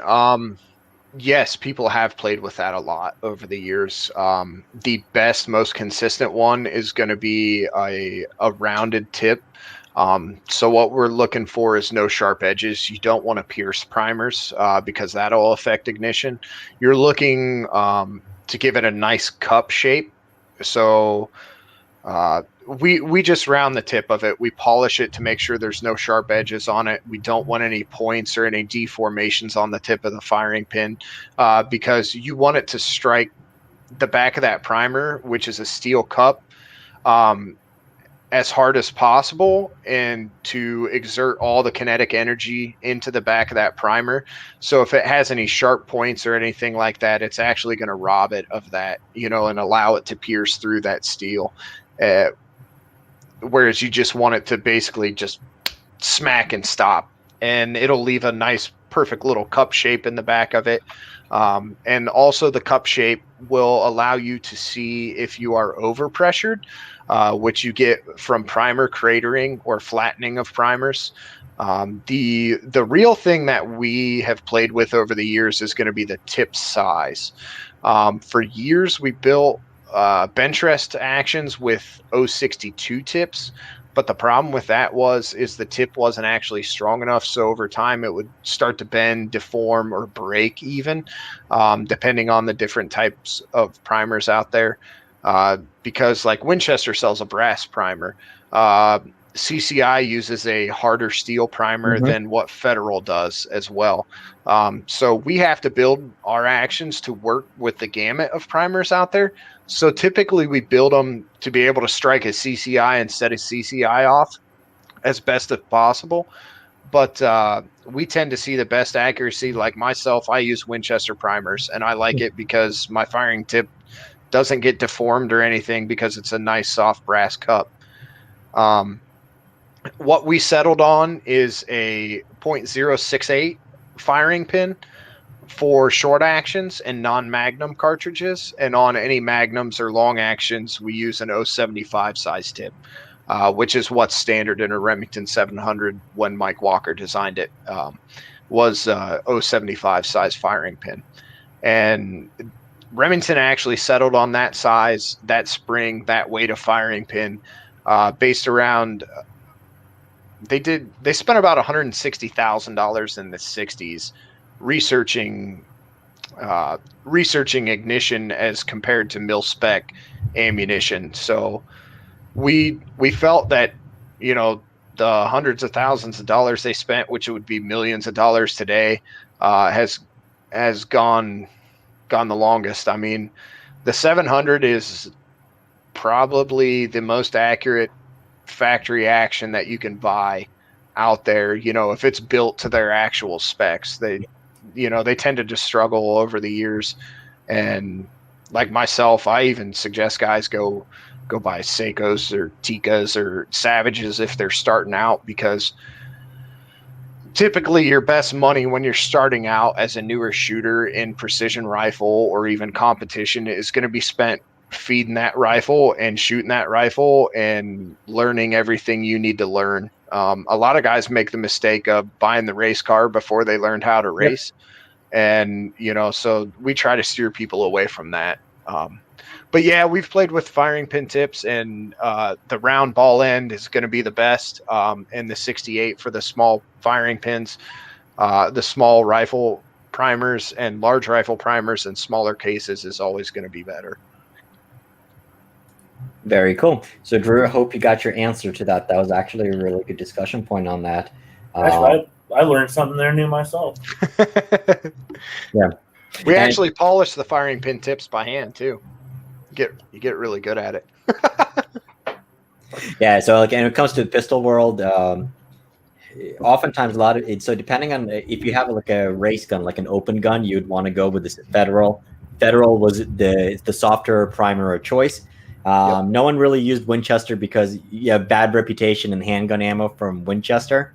I haven't had one CCI or Federal not go bang yet, but oftentimes, like with production guns, pretty much everyone's on CCIs, even Remington primers. Although I haven't seen Remington primers in quite a while. Yeah. Okay, so there's one more. So Drew's getting his money's worth today. I didn't know the proper names of the bolt parts, but does the actions have a lash return spring to retract the firing pin into the main body to protect the tip? Actually, no. That's a good question too. So on bolt actions, the firing pin tip actually stays out. And as soon as you open the bolt handle, we do 70% of our cocking when you open the bolt handle. So we have what we call an opening cam, which if you pull up one of the actions, you may be able to see it.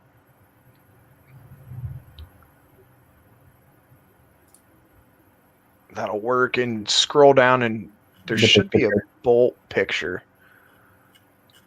I'm like grabbing my mouse, like trying to scroll my wheel now. Yeah, I was doing that earlier.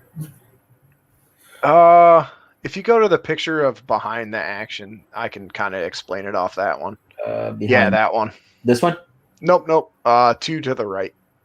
There you go. That one. Yep. So basically, you can see the cocking piece sticking down from the bolt shroud there. The bolt shroud's going to be your round aluminum piece around the back, and then your cocking piece there. So basically, when you open that handle like that, the cocking piece is actually riding up a cam like this.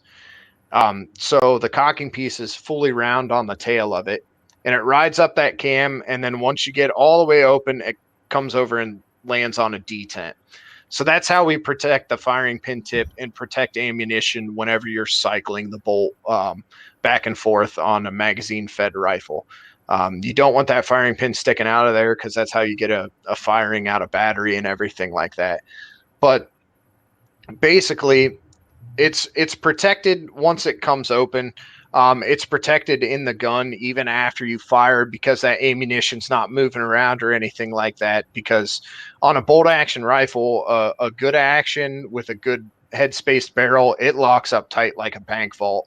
And it doesn't actually move until you get to the extraction cams, which is right at the top of the action by the bolt handle there.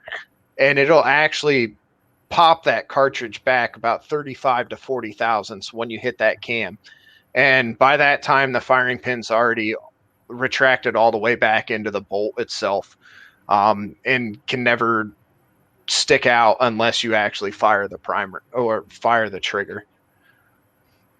Cool.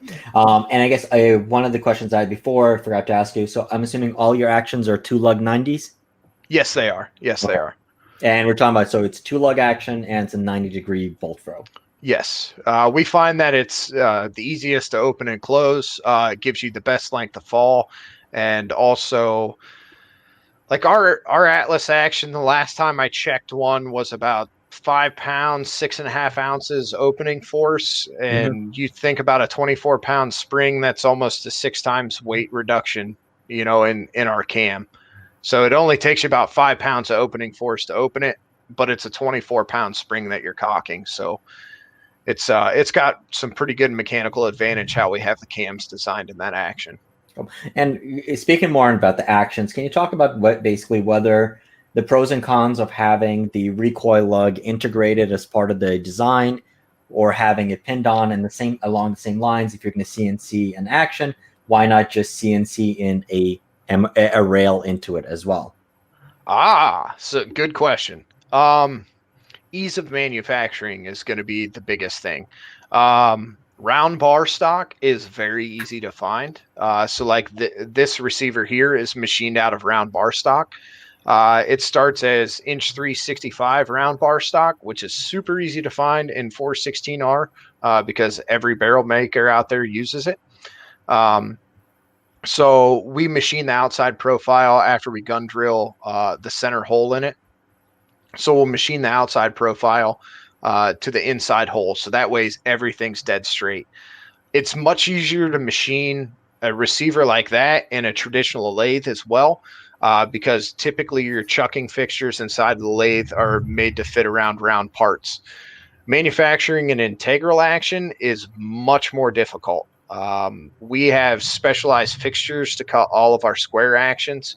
If you've ever tried to cut a perfectly centered hole in a rectangle, it's fun building fixtures for it. So we do that all the time. We actually have an offset fixture. You watch it spin and it looks totally crazy to you. It looks like, those sand things that people would set up at their house, and it just sits there and makes different shapes and stuff in the sand. That's basically what it looks like when you're looking at it, because it's totally out of round, it looks like. So to answer that question there, it's much easier to machine an action without a rail and a recoil lug on it, which is why that is our lowest cost receiver. We do things to it to make it as reliable as an integral action, like the dual pin recoil lug. That way you can swap barrels and it's not pinching the recoil lug or anything like that.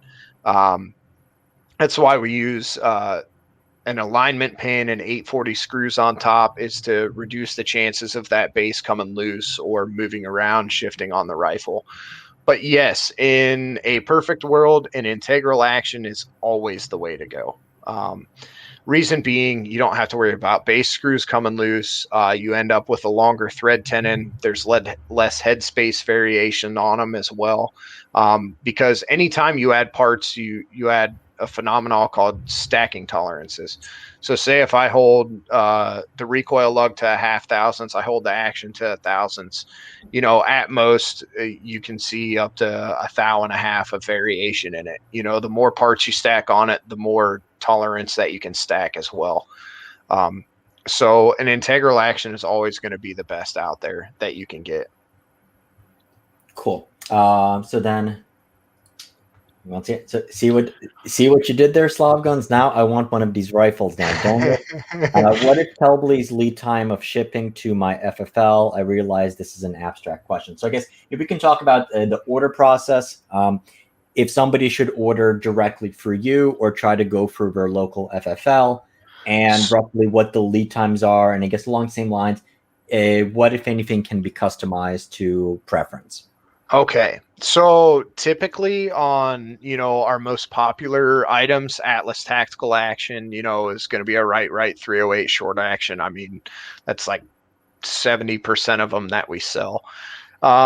Those can be found with our dealers.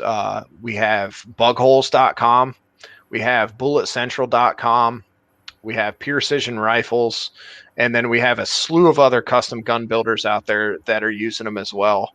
Like Arrowhead Sporting Goods, Axis Works in Arizona, Owens Armory builds off of our stuff.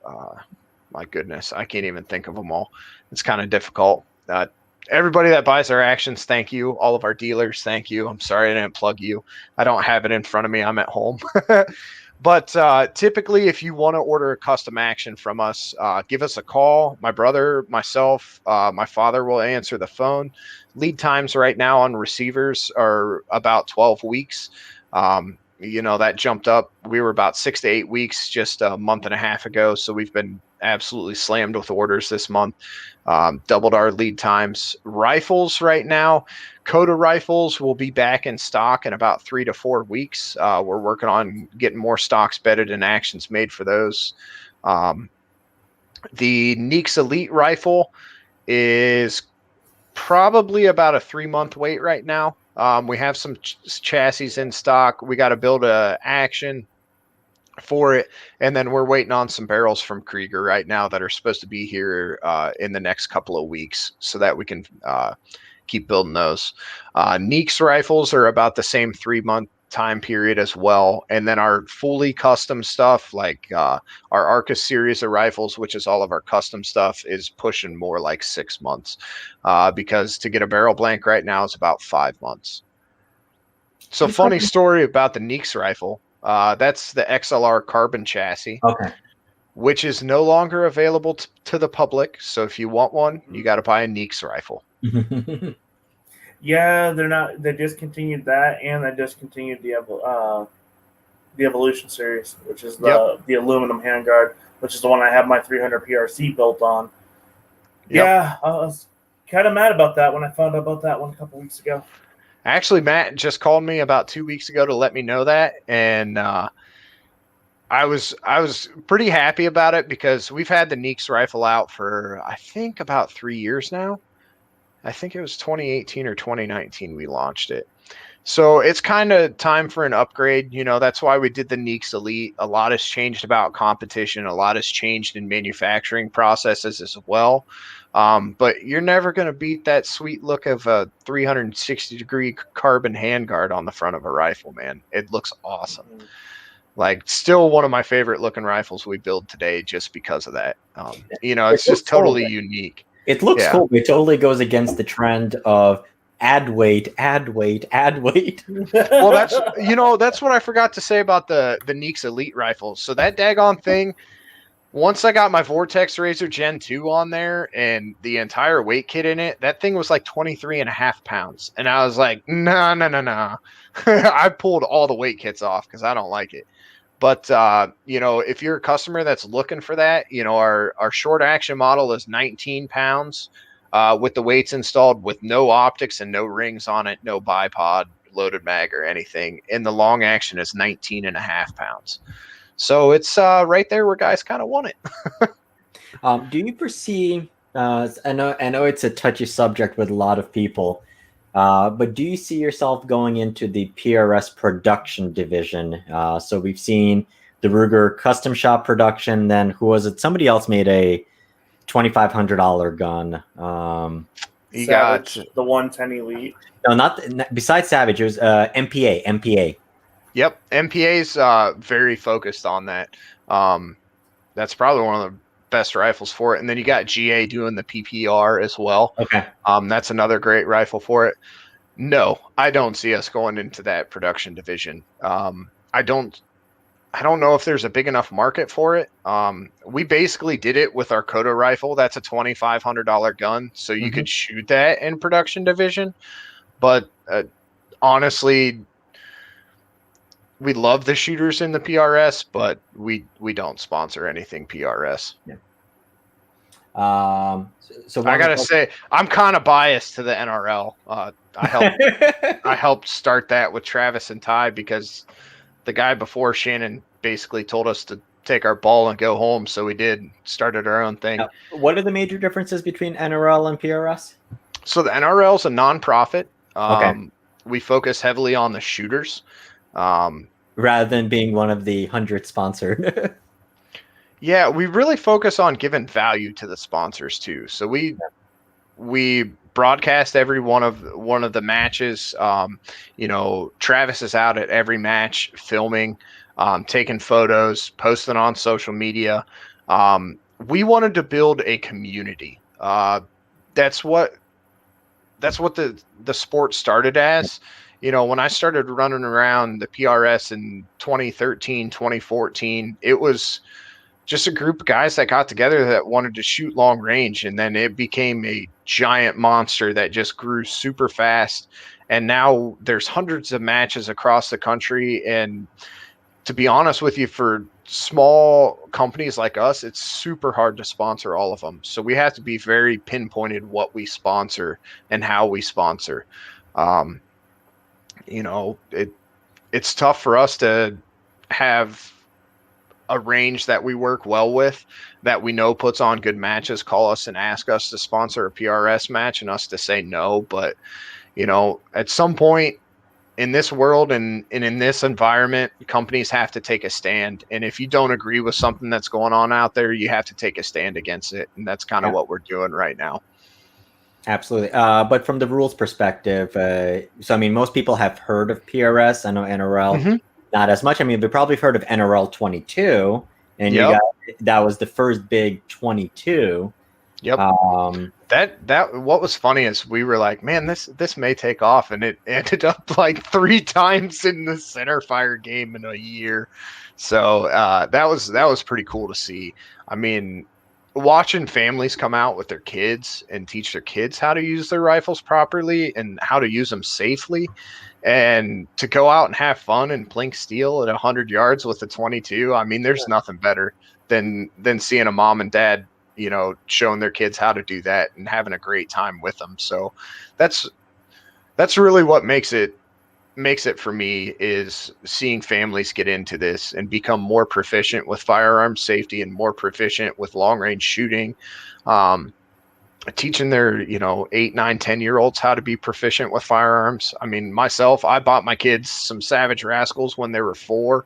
And I've been very forthright with them about firearm safety and how to be safe with them and everything like that. So that's the best part to me with long range shooting and the NRL is seeing the families come into it and being able to give back to the community as well.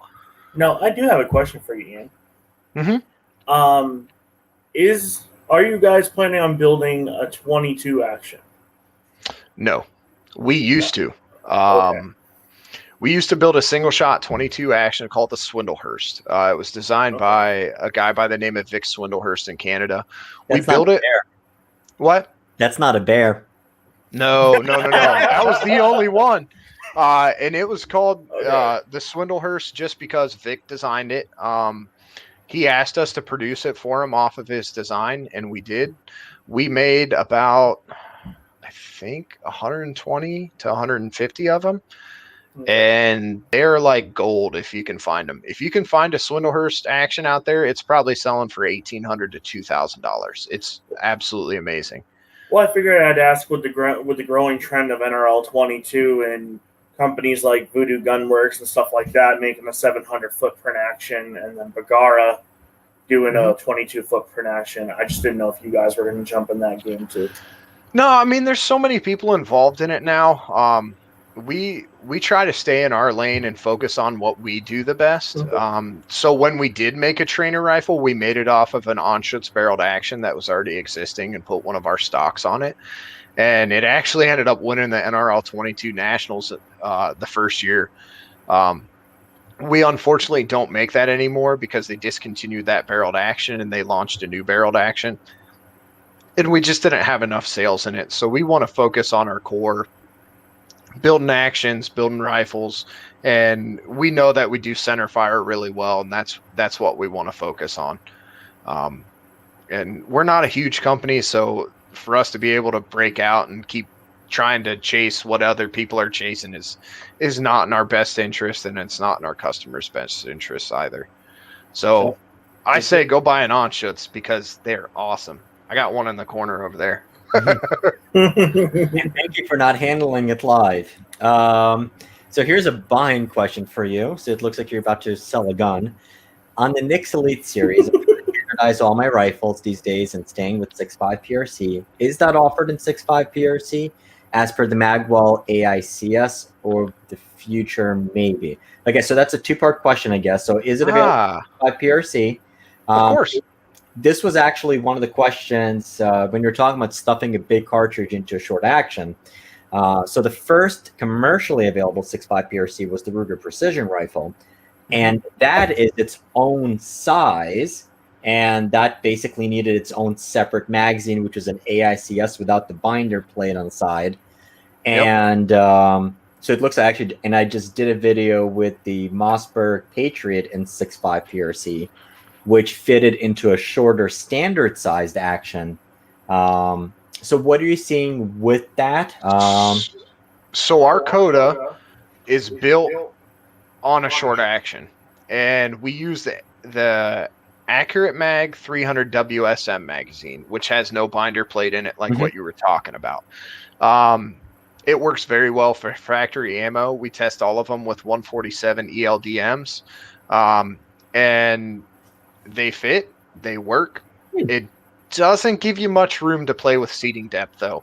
I'll be 100% honest with you. You said it was using the bigger mags, or you're talking about like it should be the 300 WSM, which is the 2.955 mags, I believe, right? Correct. Yeah. Correct. Okay. So it's able to fit that ammunition, but you do have to load it to mag length. Yep. But we had our reamer built for the PRC around being a short action, so that way the throat's not too long on it or anything like that. Now we do offer the Nix Elite in 6.5 PRC. We can offer it in short or long action. So we actually have built quite a few of 6.5 PRCs lately on long actions, so that way you can run the 155s, the bigger bullets, and you can hang them out there.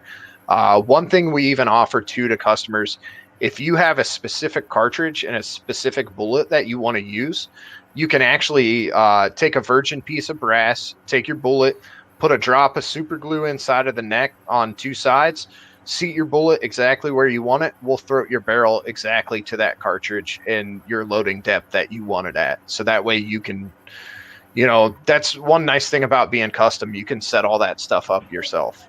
But isn't doing that almost kind of like the chicken or the egg thing? Because generally, I mean, I guess unless you're designing it your own, almost custom. I mean, you're playing with the Wildcats at that point. So typically, the nice thing for that is, say you do have a 6.5 PRC, yes, and you have the new Burger 153, I think it is.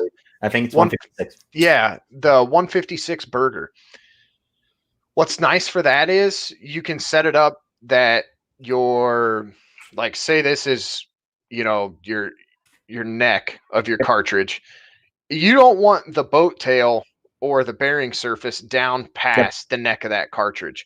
So what makes it nice is you can then set up your ammunition with your specific custom bullet to have it set up to where it's loaded, where it's not going to be too far down into the powder column. And that's where custom throating comes in. That really helps out.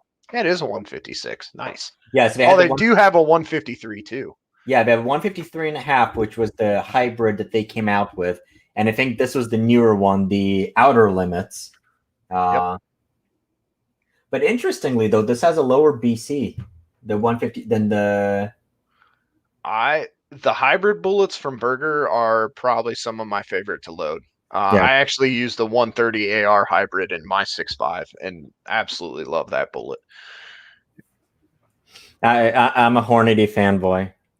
Yeah, nothing wrong with that. I mean, so what's funny? I have the Burgers, 8 tips that I have to play with. Walt Burger grew up about 10 miles from us. So back when my grandpa started shooting bench rest, it was Nelson Burger, Walt Burger. The heck else was up around here? I don't know if you guys would know, like a Neil Waltz. He's known in the rimfire community really well. So a lot of bench rest started in this area here. So kind of loyalty lies with, the family that grew up right down the road. So in the going back to 6.5 PRC, so in the long action, what mags are you using? It's the we just use like the 300 Win mags, and the 300 custom PRC 300 Win mag. Yep. So I'll go through and custom tweak them so that they feed and function correctly. And mag test them and everything like that, so that way the customer doesn't have any issues. Very cool. And I guess it's nice having a choice between long and short, because I mean, the Ruger Precision Rifle in 6.5 PRC I really, really like, because it's a custom sized action, so it's very in between the standard 6.5 Creedmoors and the 300 Win Mag and 300 PRC. So there's a good amount of room in there. I also like the shorter actions, but with 6.5 PRC and 6.8 Western, which is using the same overall length, roughly, it's a little tight with the standard sized action, and it's cool, but it's like for hand feeding, it'd be nice to have longer. And you're right. I mean, from the flexibility to tailor the load and loading it longer, that would be really good. And I guess it really depends on the bullets at that point. So I know Hornady's like to be jumped a bit. I think Burgers are closer to the rifling. Yeah. What I was going to say to Drew here is, if he really wants the end-all rifle, you can build one of our long Atlas 338s. We can use a Magnum bolt in it in a long action, and then you just swap out the bolt, and then you can go all the way up to 338 Lapua. Wait, at that point he can go up to a 37 XC. Yeah. Just shoot it single shot, because nobody makes a mag for that yet. No, I don't think you'll see one either.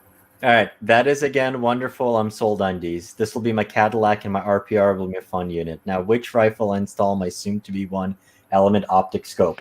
All right, here we go. Perfect time to plug it in. There's 3 days left in our Element Optics giveaway, and I didn't plan wearing this T-shirt for this one. I do have my Adidas. This is the first day out of 5 that I'm not wearing it, but we have 3 days left in the giveaway. Once again, really awesome scope. So we have the Titan, which is the midline one, which I did a video on, and I'll include it in the description. We have the Helix, which is the giveaway scope. So we have the Helix front focal plane, which is the brand new one, and the second focal plane. Haven't played with the second, but the front focal plane is the giveaway scope. Very nice scope, and I like it a lot. It tracks really well. Good image quality on that. So we'll do that giveaways. Once again, 3 days. Go make sure you're subscribed and participate on that.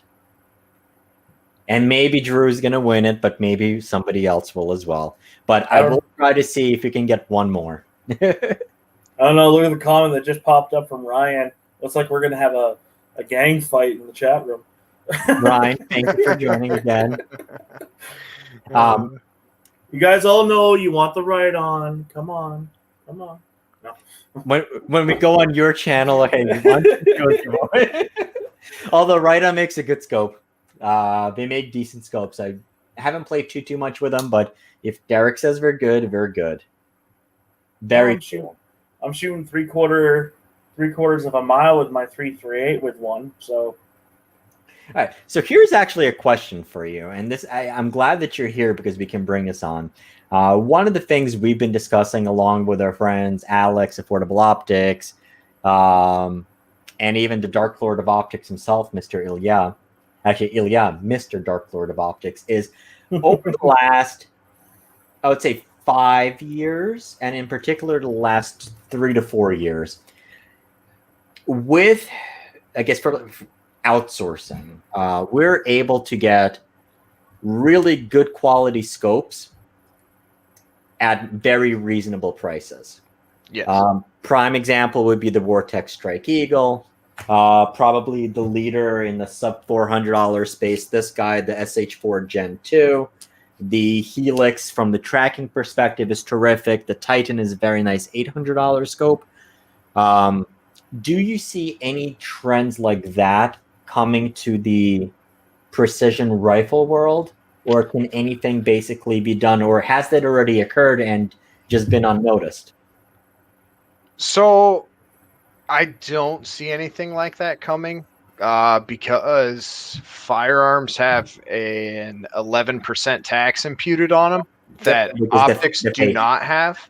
Now, I do know from importing March optics that you're going to pay a 15% import tariff on any optics that are made outside of the United States. So they have to be very cheap to be able to be competitive. You know, they have to be manufactured much cheaper than what you can in America. I don't see anything like that coming with rifles, to be honest with you. What I do see is quality going up, and you see it from manufacturers like us all the way up to the big boys. The big boys are investing in big machinery that does very precise stuff. So I think you're going to see the gap between custom manufacturers and factory producers, if they maintain their quality control and everything like that. I think you're going to see that gap start to tighten up. You're already starting to see the factory rifles start coming up in price, whereas custom rifle makers are kind of staying about the same price they've been for the past 3 to 5 years. Yeah. Well, I think you're right. I mean, like, that gap is really closing, because I mean, like, the standard 10 years ago, and we were talking this with Matt from Catalyst Arms, and it was, hey, if somebody wants to get into precision rifle world, entry level, you go buy you go buy a Remington 700 Police or a Varmint Synthetic, and you play with that. That's going to be a 1 MOA gun. And then once you've outgrown it, you go to a Kelbly, or you go to a GA Precision, or you go to somebody to build your custom gun. Over the last 4 or 5 years, it's literally, oh, you want to get started in PRS or whatever, go buy a $350 Ruger American Predator or buy a Savage 110. It's a sub MOA gun already at that point.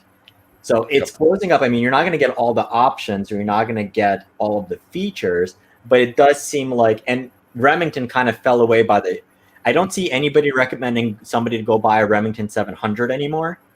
It's everybody else. It's sad.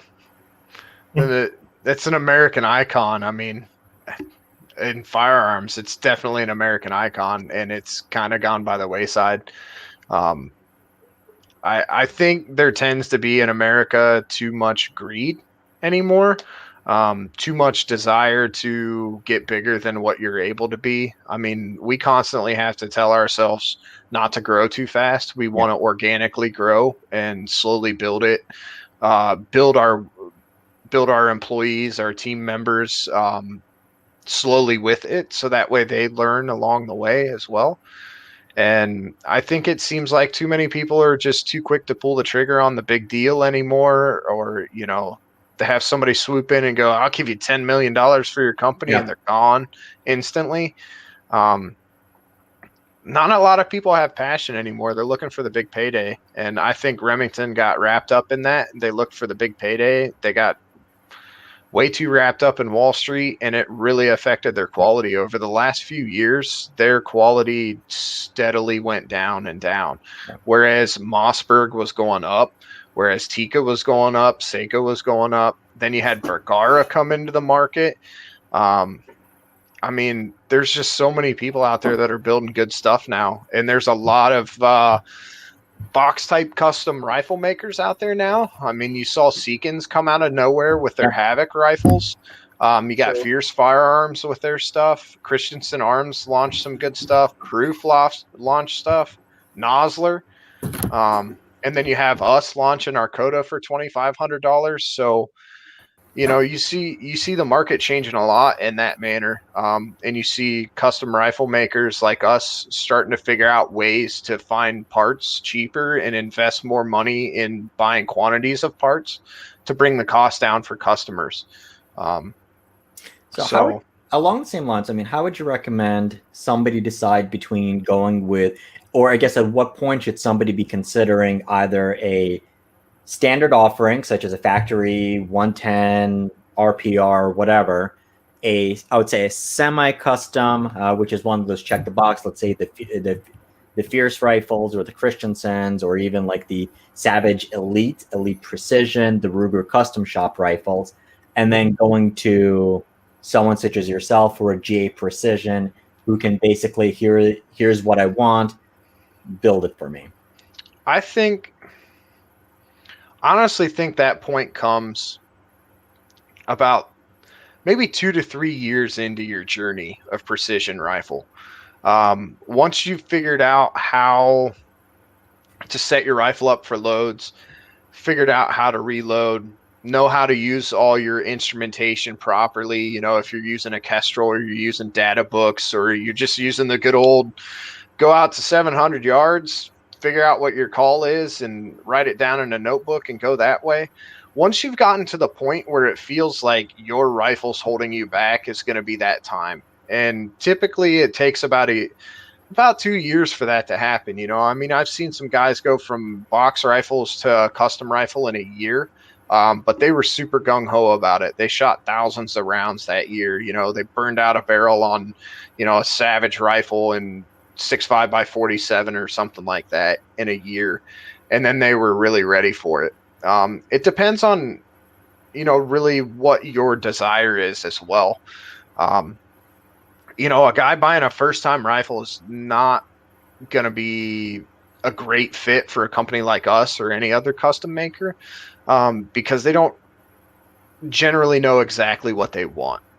They don't know what bullets they're going to be shooting. They don't know what cartridge they would really want to go around. I guess if you made a crap ton of money on GameStop, then yeah, come buy one of our rifles. I mean, crap ton of money on GameStop. Yeah, some people did today. I think a lot of people made a lot more than what they're going to tell you though too. But I think it comes a year or two in. I always tell customers to invest in optics before you do a rifle. To be honest with you, the biggest thing that holds people back once they get a custom rifle is they'll slap an optic on it that does not justify that rifle.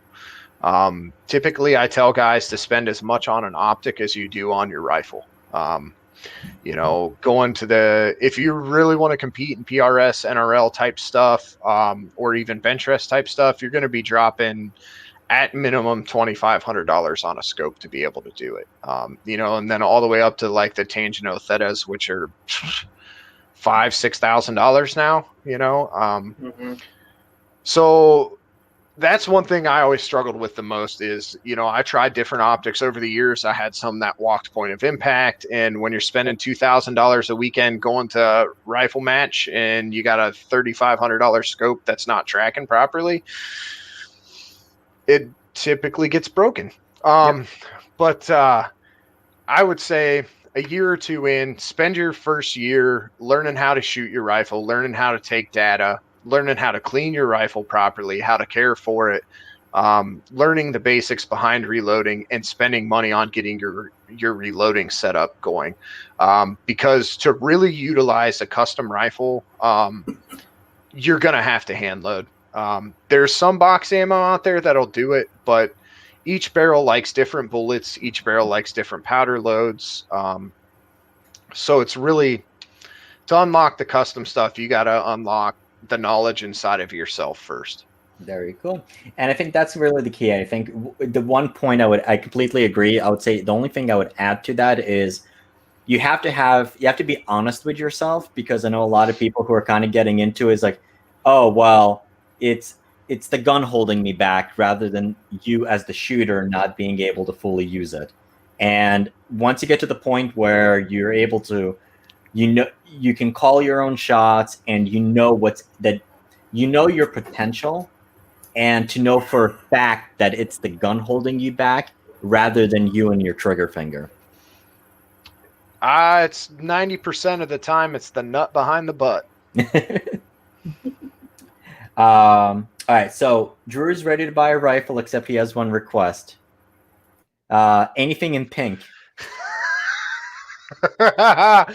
Actually, one of our good friends through the NRL, his wife had brain cancer.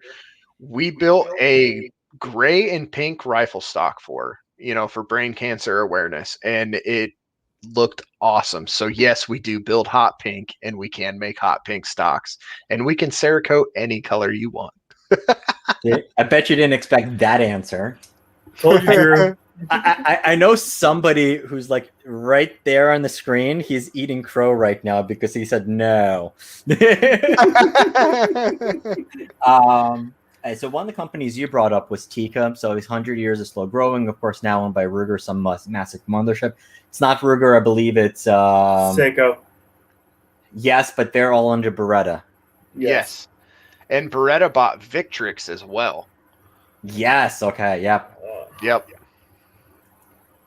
See, you need a 470. You need a 30. You need a 375 Shy-Tac, 408s, 416 Barretts, and you need a 50.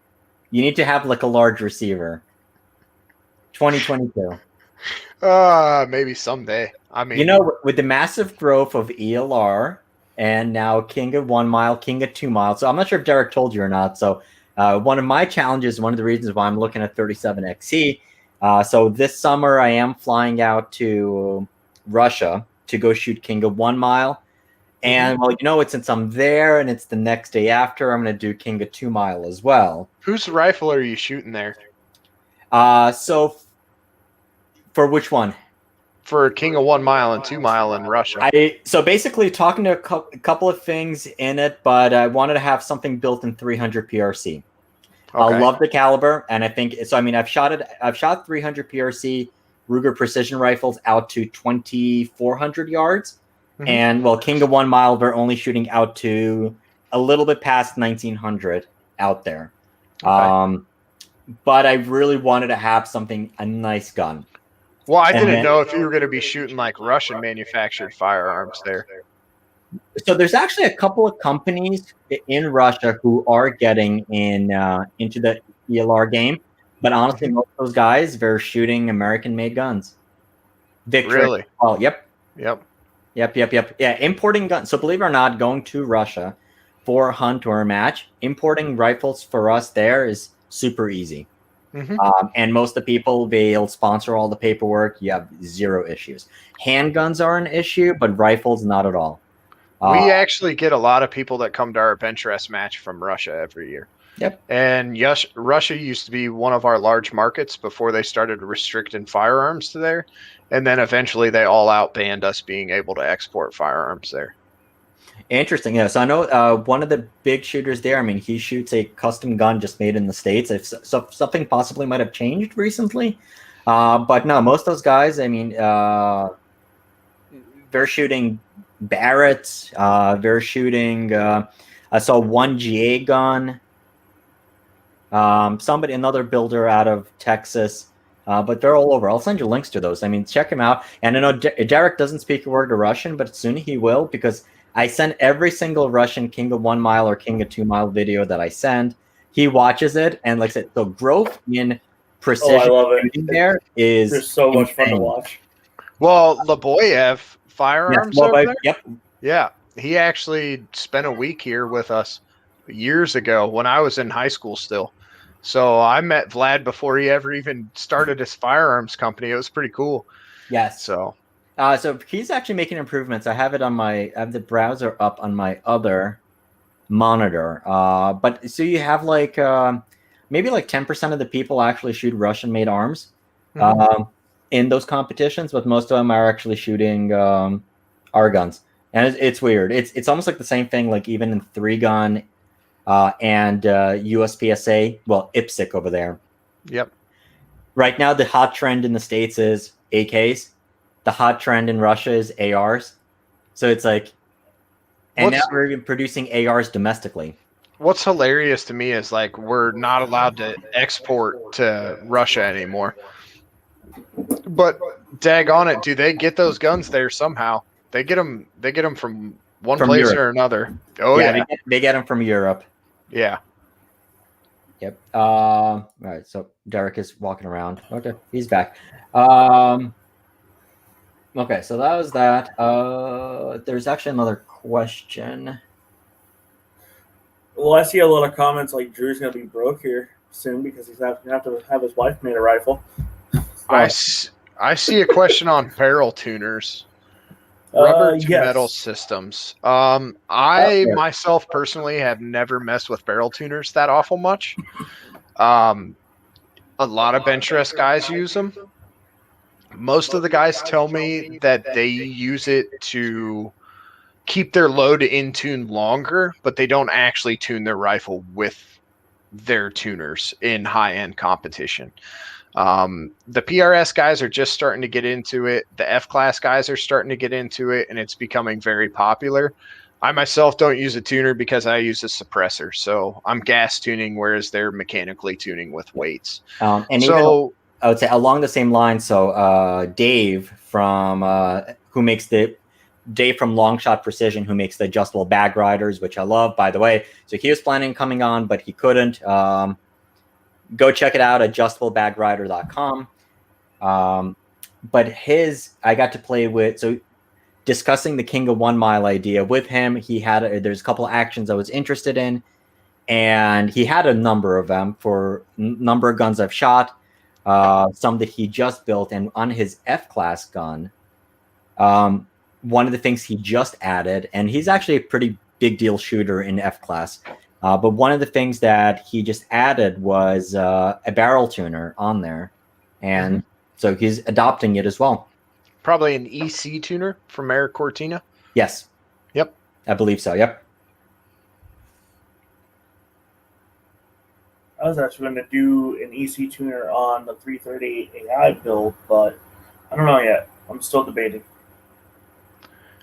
I don't get much time to shoot, to be honest with you, anymore. Well, that's what happens when you get into the gun business. When you get into the gun business, it's no longer about fun. I always tease Dad. I was like, you pitched it like I was going to be able to go shoot national championships and world championships all the time, and now I just work. Well, and along the same line, so it's funny. It's like I'll go out to the range. So I have a thing. So if I'm going to shoot, I'll always I have my gun bags, plus I have all my camera gear, because what's the point of going to shoot if you don't record it and possibly use it for a video? And like I'd go and my wife is like, "Oh, have fun." I'm like, I turn around. It's not about fun anymore. It's like it's going to work. So now like, so I have two girls, and Daddy, like we're saying, like, "Oh, bye, Dad," and it's like, "Yep, don't interrupt, Dad. Dad's going to work." I'm like, "Dang it, guns are becoming work now, and it's not as much fun." Although yesterday I had fun with the rare breed triggers.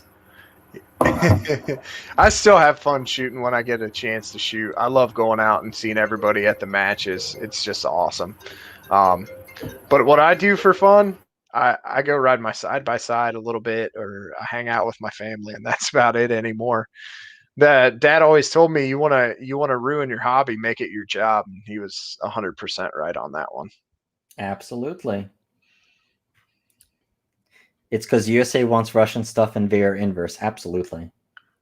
But here's the thing. So even as a Slav, I have a number of nice AKs, like Vepers and such. I prefer an AR. It's just ergonomically, it's better. And it's like, okay, fine. It's not as reliable. You can get it pretty reliable. But I guess the epitome is I am going to have a 7.62 by 39 SBR AR build. So that's going to be fun. So I think I have most people lined up on that. But Nice. yes. All right. So anything else we did not cover or you wanted to go over? Because we've already been on for 2.5 hours, which is I nuts. know. And it's great. Nuts. It went fast too. I was looking up at the clock and I was like, holy cow. But I don't know. I think after 2020, the best thing I can say is just go out and enjoy your family. Take time to, enjoy the outside. And a lot of us, myself included, kind of need to unplug from this whole political spectrum and, really focus on what truly matters in life.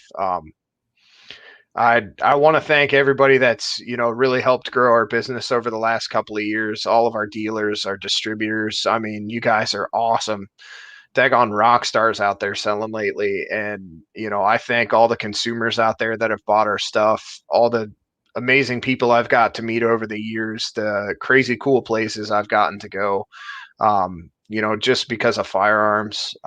It's humbling to say the least. The whole firearms industry and the customers of firearms, I mean, are just awesome people.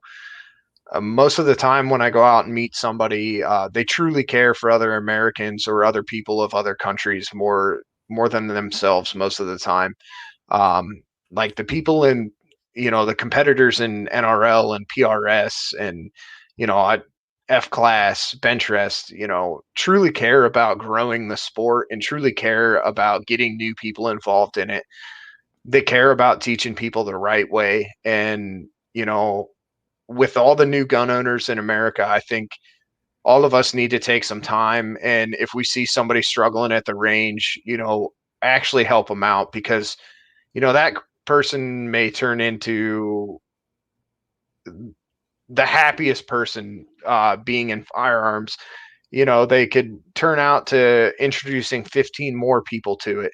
And really, in this culture war that we're in right now, what we really need is to make those connections with people at the range, to make those connections with people in the industry, and really drive growing this industry, this sport, whether it's competitive shooting or it's hunting. That's really what it's going to take to win this culture war, is to win over people's hearts and minds, and kill them with kindness. I mean, if they don't agree with you, don't get mad at them. Just go, to each their own. And, maybe check out this YouTube or check out this Facebook channel and kind of get a feel for these people, because, we get painted in a bad light a lot of times. And it takes a little bit of time to describe it to people, but normally at the end of it, like when I went to college, a lot of people hated me once they found out what I did, but a couple of different instances, I turned a lot of people on my side by just quick explanations of stuff and just getting down to the brass tacks of it, and they understood it. And guess what? Those people are members at our range now, and it's pretty awesome to see. So Absolutely, and I think it's along the same lines. I mean, I generally don't get involved in the political side on the channel. You know, if you go on my Facebook page, oh yeah, I get involved on that. But on This is true. YouTube, I am keeping it strictly outside of it because I believe the best. I mean, two people arguing. I mean, arguing on the internet is completely stupid because everybody is going to go into their point, and it doesn't matter. My own personal take on it is, look, it's like if somebody's truly anti-gun, okay, I respect somebody's right to have a different opinion. I believe the best way of changing over people's hearts, much like you said, go invite them to the range. You're like, hey, you know what? Let's not talk about the politics of it. I want you to be able to be comfortable about it. It's like I'm not gonna take vegan recipes from somebody who's never cooked a vegan dish, or vice versa. But take somebody out to the range, put a gun in their hand. I've yet to meet anybody who shot a gun for the first time and wasn't like, oh my God, this is the coolest thing ever. And I haven't had, I mean, you might have some people who are like, okay, fine, it's a gun. But no one's really like, wow, it's a gun. This is even worse. Like they don't go even more anti-gun after shooting a gun. And once you've become a gun owner, I mean, in our USPSA matches, I mean, people would think it's like, oh, it's very clicky. People make fun of each other. Yeah, and I'm sure it's the same thing in the PRS, NRL. Like, people will make fun of each other, but that's only because you know them. But if you go up there and say, hey, I'm new, I'm interested, all of that drops, and everybody is the most nicest, most welcoming person. And their whole entire prerogative is to introduce you to the sport and be good ambassadors and explain anything you need to explain. And look, if you don't have the gear, we'll let you borrow some of our stuff. Look, even it's like we had brand new people who come with like USPSA, they would come with 45 ACP guns out of like, let's say Glocks. Like, okay, wrong division here. I have a spare gun. You can use my backup gun. Okay. Some people have the serious people have backup guns, and I would usually have one or two extra guns with me, be identical to what I'm shooting. But we'll let you shoot our spare, or even like we'll hot lap it. You need extra belts, you need extra ammo. Like people will help you out. I'm sure it's just like that in the PRS NRL world. I mean, like it's all about being welcoming to even taking brand new people who have never shot a gun and making them gun owners, and then taking those gun owners and getting them involved and being involved in any type of shooting disciplines is going to make them a gun owner for life. Yep.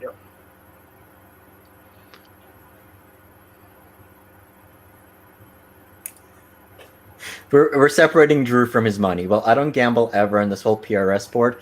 I've jumped in with both feet and even signed up with different social medias, playing giveaways, having a blast. Okay. Yeah, so Drew, in the beginning, before you joined, he was saying how he spent $12,000 on PRS gear that hasn't even been delivered yet.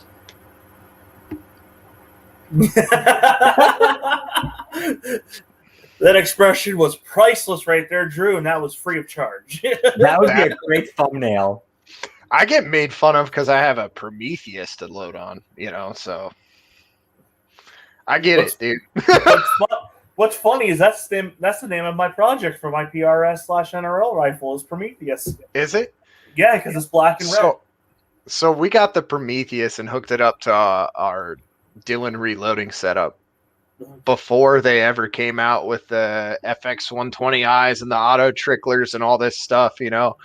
And everybody found out that I had one, and they're like, "You spent $3,600 on a loader?" And I'm like, "I load 300 rounds in 2.5 hours that are match quality, and I can actually shoot now because I have time to work still and hang out with my family." So, you know, it's the funny things like that you end up spending money on. Well, you know, the little widgets and stuff. For you.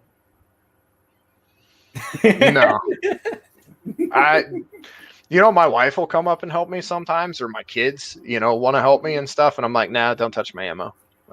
I'm really weird about that. I don't like other people loading my ammo, especially when it's match ammo, because there have been too many times I've gone to a match, and if I've had somebody help me and I have an issue, I'm like, is this stuff I did or is this stuff they Exactly. did? Yeah. You know, and when you're spending a bunch of money going to matches, you don't want anything going wrong. That's in your control. Yeah, that definitely makes sense with ammo, and I'm the same way. It's like for match type ammo, it's only stuff that I made, or even like basically when it needs to be depended upon. Otherwise, like I said, if it's just for plinking, I don't mind shooting somebody else's ammo as long as I know who it is, because then basically people get reputations for their ammunition. I'm still this guy. Drew spent $12,000 on PRS. Actually, he might have misspoke before. That was over 2 years. Only 25 out of toys in this month, or 2 waiting on shipment. Okay. He doesn't want to become one of those guys. Although he will after he buys your rifle. Hey, nothing wrong with it. You know, I mean, it's one of those things you got to try everything. We get a lot of customers that will try other manufacturers' actions. They try other manufacturers' guns. And when you're in high-end competition, you're looking for every single little edge that you can find. And if you don't try it, you don't know if it works or not. And, you know, we'll get customers, yeah, I know I'm shooting this. Don't get mad at me. I'm like, why would I get mad at you, bud? Like, you got to try it. You got to know, you know. Well, I'm the same way when it's coming to bags right now. I need to find the perfect bag, or a bag that's more universal than having 5 or 6 with me at one time. Razor. Send me a link later. Yep. Just Razor Precision. That's all you need is that bag. It's awesome. At what things? So here's a question: at what things, in your opinion, on when it comes to actions or even and then we can expand it up to rifles, what are the things that are necessarily must-have, and in your opinion, for precision, and then what is about personal preference? I think honestly, it must-have is a good quality cut rifle barrel. Must-have is a proven ignition system and a reliable trigger. What comes down to people's personal preference is going to be the stock. That varies from everyone. I have a Neeks Elite rifle myself for this year. It's the first chassis I'm ever going to shoot in competition. I'm a traditional stock guy. I like one of our KTS stocks. And that honestly is probably the most contested thing on a rifle, whether it's from factory to custom or anything like that, is going to be the stock. That is literally how you integrate into your rifle system. And that is going to be the most critical part of a rifle, is how you fit that stock, how it feels ergonomically. And then I would say trigger preference is going to be the next thing after that. Most people can shoot a single stage. That's not a problem. I myself prefer a 2-stage, especially for tactical barricade style shooting. I want to be able to take up slack. I've had too many times where I've seen people send ADs because they close the bolt, they smack their trigger, and it goes off. Yep. Or you're trying to run too light of a trigger, whereas a 2-stage kind of takes away that. And it also gives you another a mental note area. So, you know, you pull up that first stage, once you get there, you know, and it just gives you that repetition over and over again. So that's another thing that's highly contested as well, is going to be trigger and stock. And those are definitely down to user preference. I can tell you the most comfortable stock to me, to my best friend, is not going to be the most comfortable stock to them. And same with trigger as well. Very cool. Yeah, I know. So that's actually, I didn't even bring it up, but no, that is probably a huge question. I mean, like stocks versus chassis. I mean, chassis definitely look cool, but it's about what do you like? It's about what works best for you. And speaking of 6.5 PRC, I think probably the biggest question I had prior to doing a video on them, which was Ruger Hawkeye long range target versus Ruger precision rifle, both in 6.5 PRC. The RPR is a push feed chassis.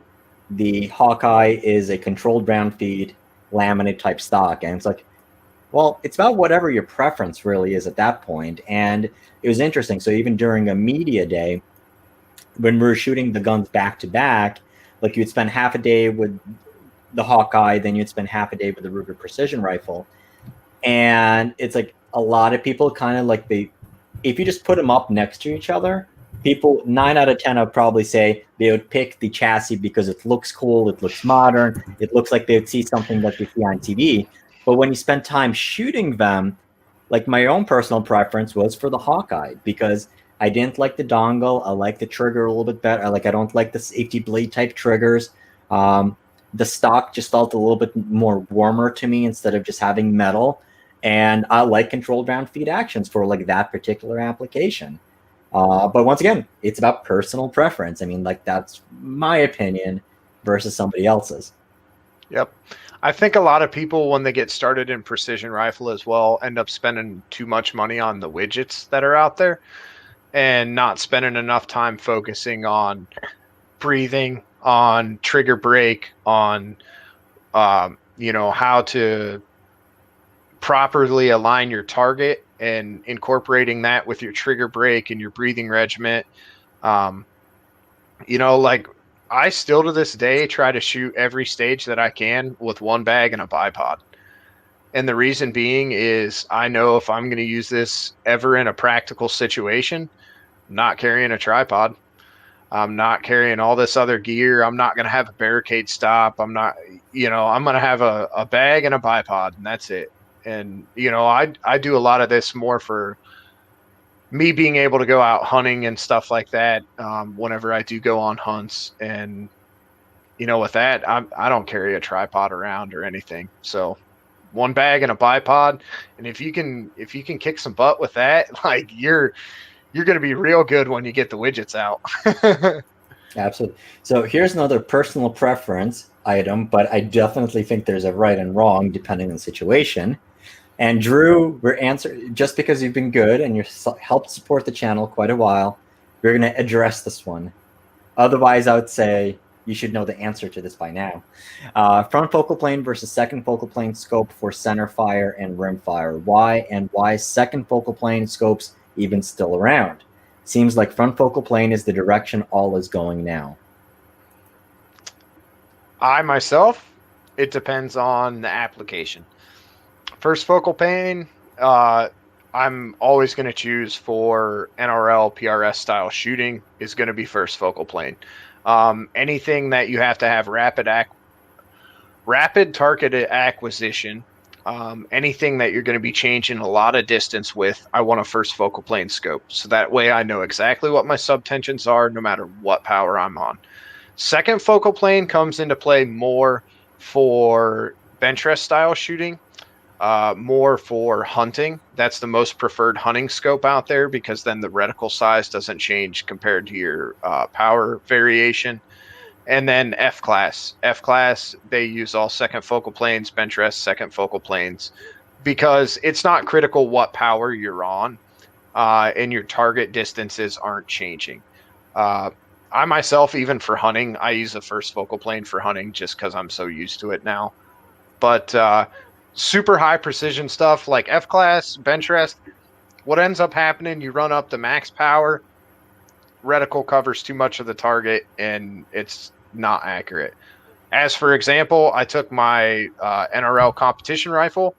I shot in the super shoot that we had in my backyard, which is the world's largest bench rest match. And I shot a 1 MOA group over 2 days of competition. Well, I averaged 1 MOA. And my 10th mil dot in my USO scope at that time covered the entire center bowl of the target at 100 and 200 yards. So that's the issue with first focal plane is it doesn't lend itself to super high accuracy paper target shooting competition. Yeah.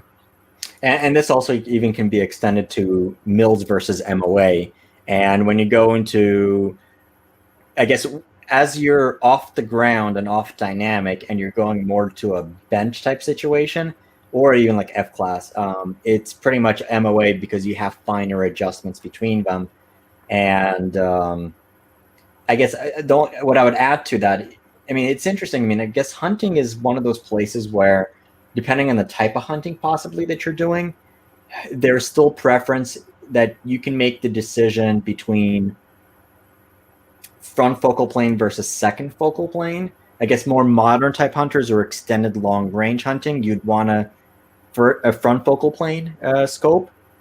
But I guess one of the biggest complaints people have, and I guess one of the things they haven't figured out that well yet, is with front focal planes, it's very critical. I mean, it's going to be a choice of reticle design, because on some of them, I mean, the reticle is either way too thin on the wide end, and it could be way too thick on the fully doped up.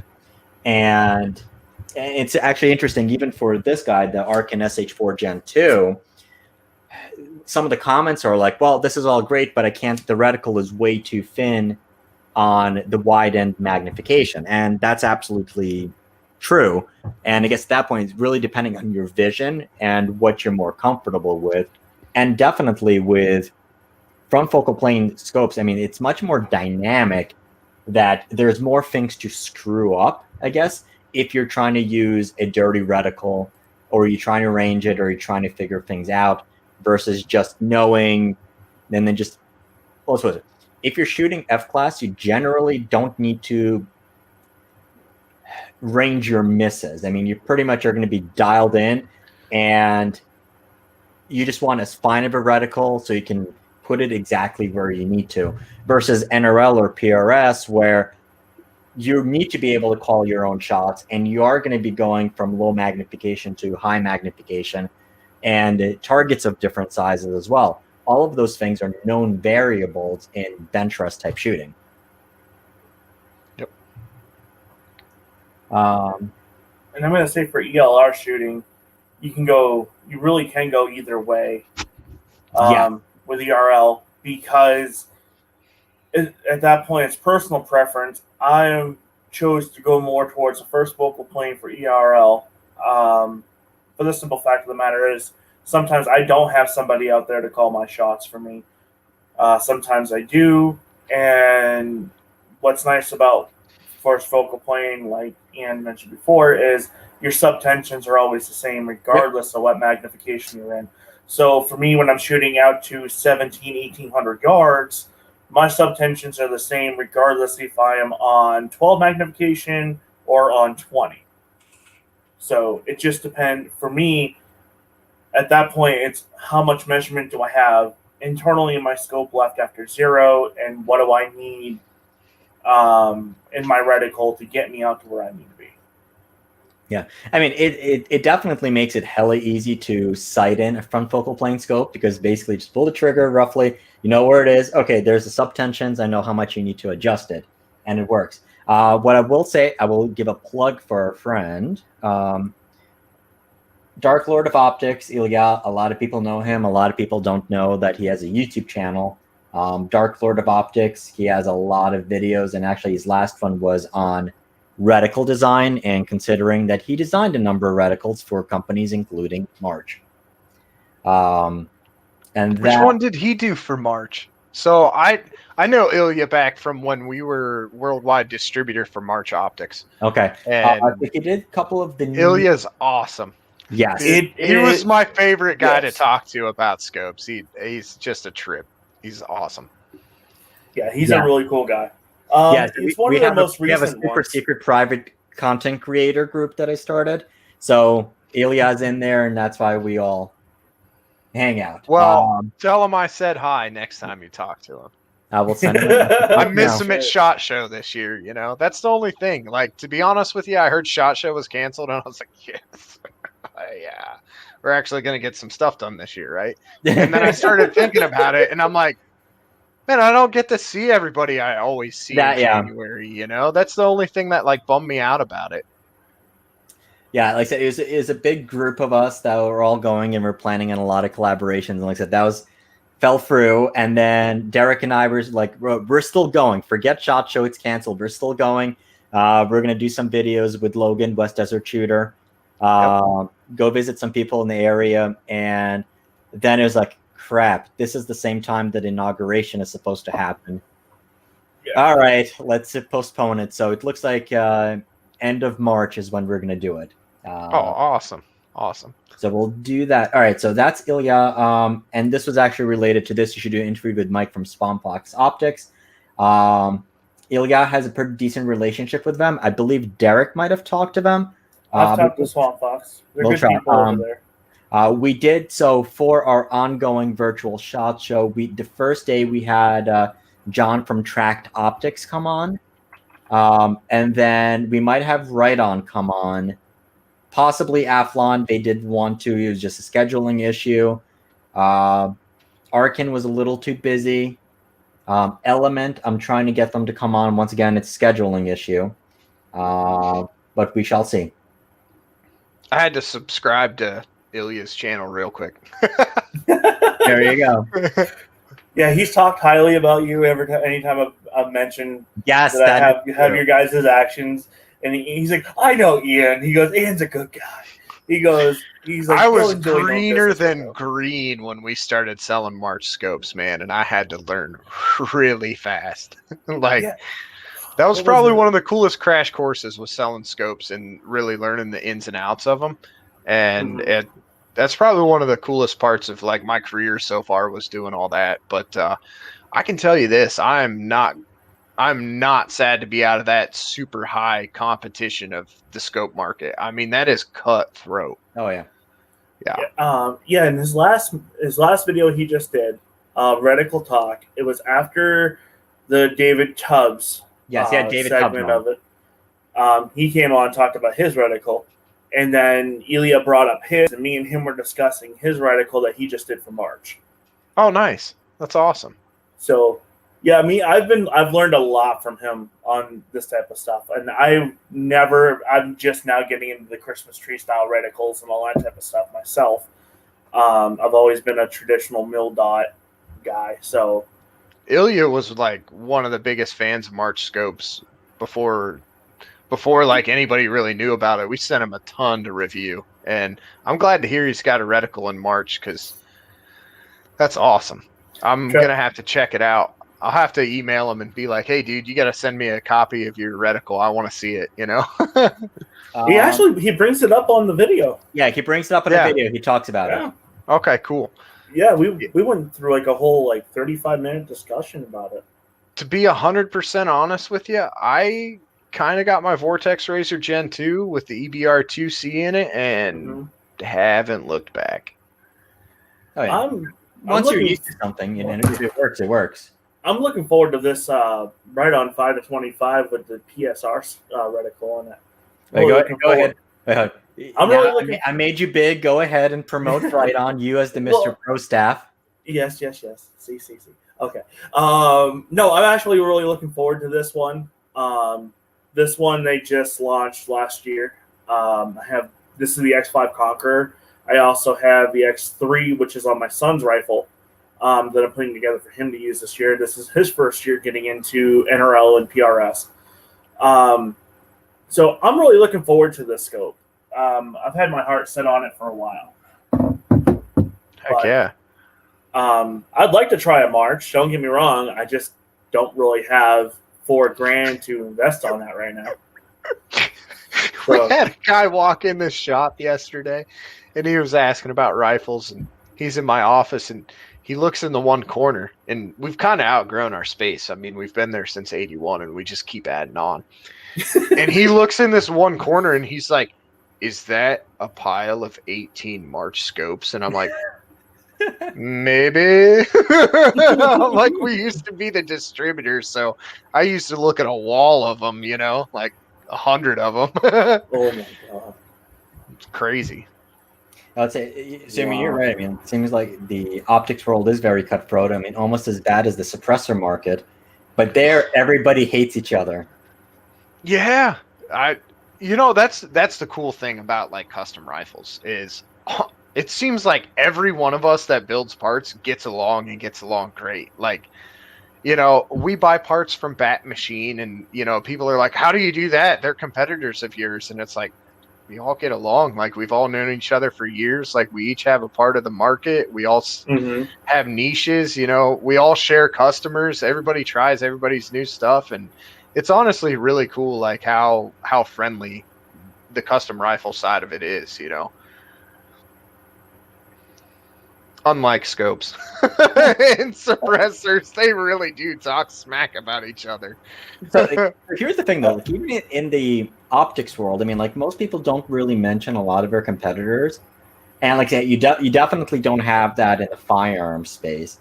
But when it comes to suppressors, you go to a SHOT Show booth, the first things is, it's not like, why is our suppressor better? This is why this can sucks, and this person is horrible. Don't buy anything from them. And he stole my design, and that's what you have.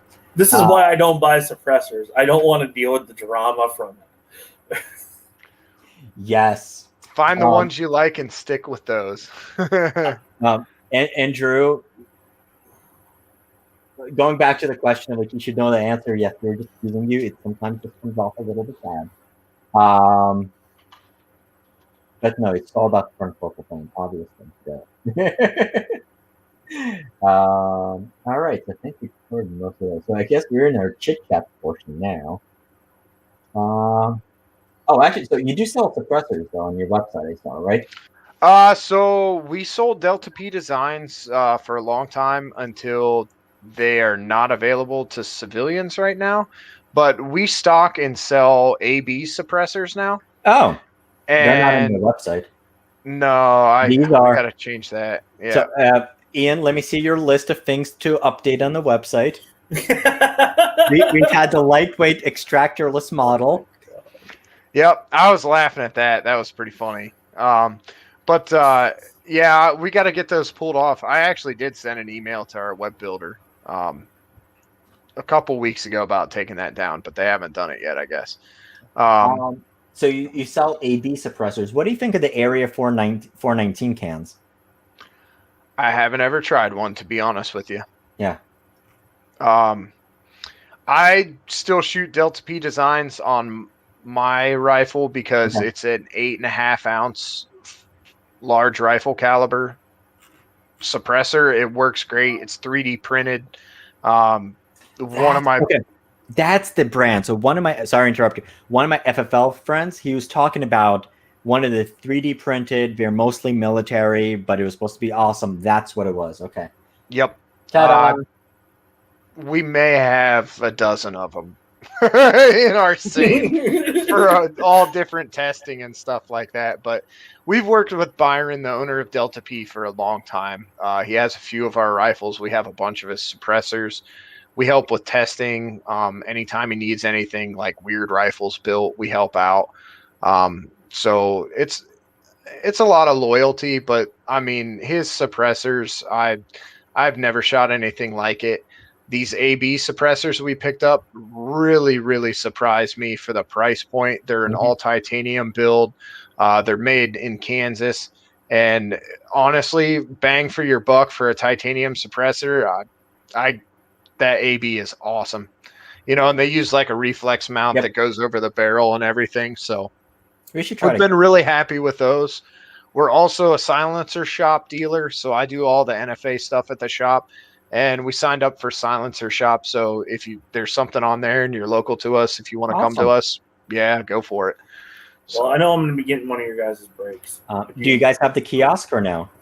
No, not yet. We'll see how it goes. Kind of waiting to see what happens with, you know, the new administration and what they're really going to go after before we spend $5,000 on a kiosk. Well, and that's like, you get ahead. Actually, I bought 2 cans in the past 2 weeks. We've seen a definite uptick in our members and our close customers that have started ordering suppressors. So it's been pretty crazy. Very cool. Oh, and actually one more. Can you actually talk about the baffle design on your brakes? Or yeah, so it's because you kind of skipped over it. That's same basic design, but that's our old one. Yeah, if you click right there. So those have, I believe it's a 30-degree draft to them. it's a very tight fit if you actually get one in your hands as compared to other muzzle brakes out there. Reason for that is we wanted to really direct the gas. There's not a picture of it going in, but when you look in, it's a cone.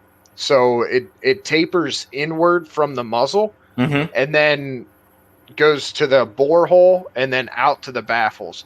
And the reason for that being is we want to direct all that gas into that force cone and hit those baffles as hard as possible so that it dumps as much recoil as possible. So our design was basically to squeeze that gas down as tight as possible, come out to the baffles, and just strip it away as hard as it can. So we do get a little extra carbon fouling in our muzzle brakes and everything, but it's well worth it for the softer push. We will put our 3-port brake up against most people's 4 and 5-port brakes. Shoot a 3-port brake on our 338s, all the way down to 6.5 Creedmoors, and they work great. Now, I will say that muzzle brake is very loud because of how hard we force the gas, but it's awesome. It's well worth it. But you see what I shoot. I'm a suppressor guy. Well, and here's the thing, though. A lot of people are in states where you can't have a suppressor, and then it's about getting as effective of a comp as you can get. Yep.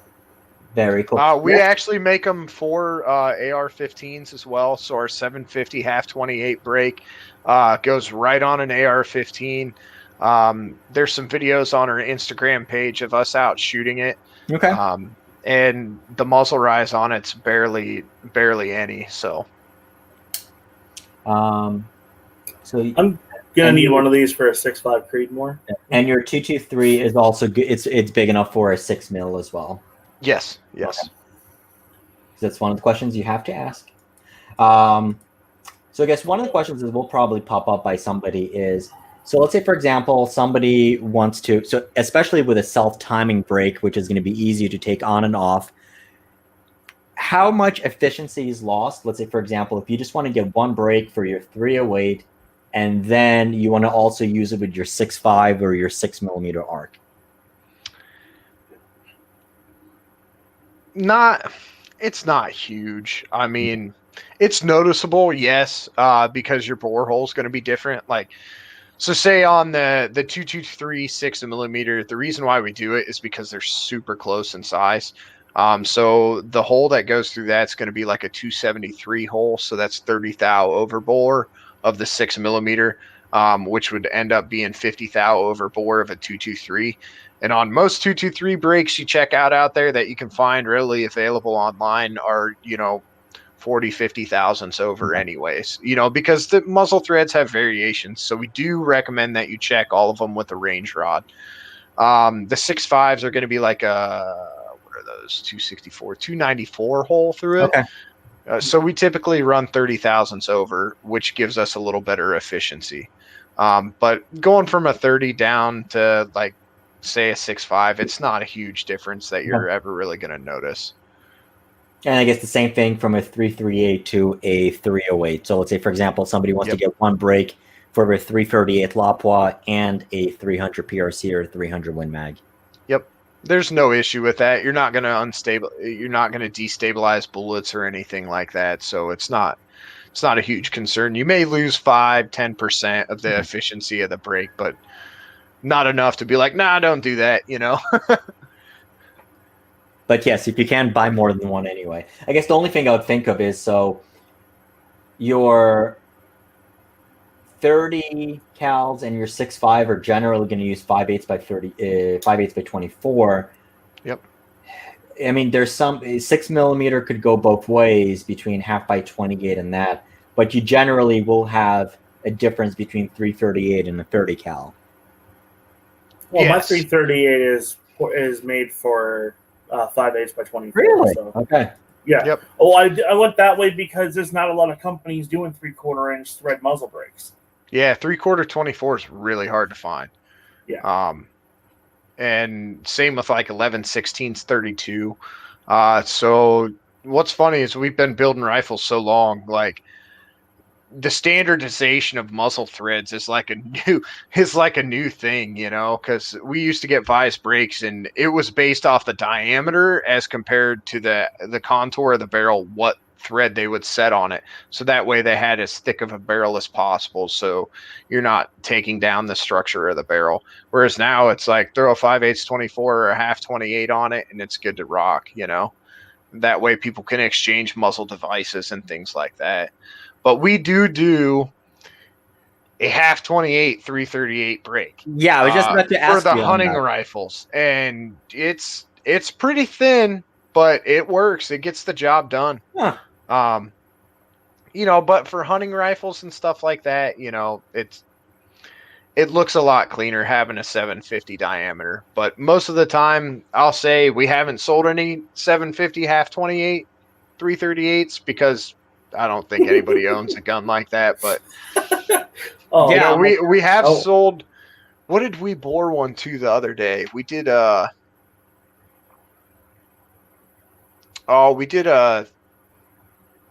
444 Marlin break on one of our 950 breaks, and that was a big hole going through there.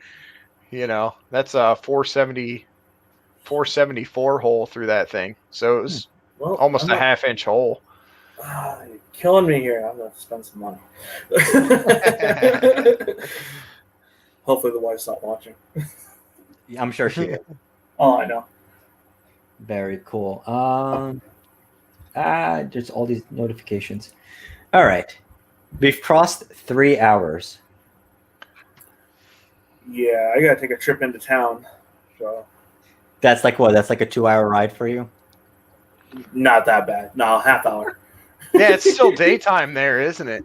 It's getting dusk. It's been dark here for like 2 hours now. Yes.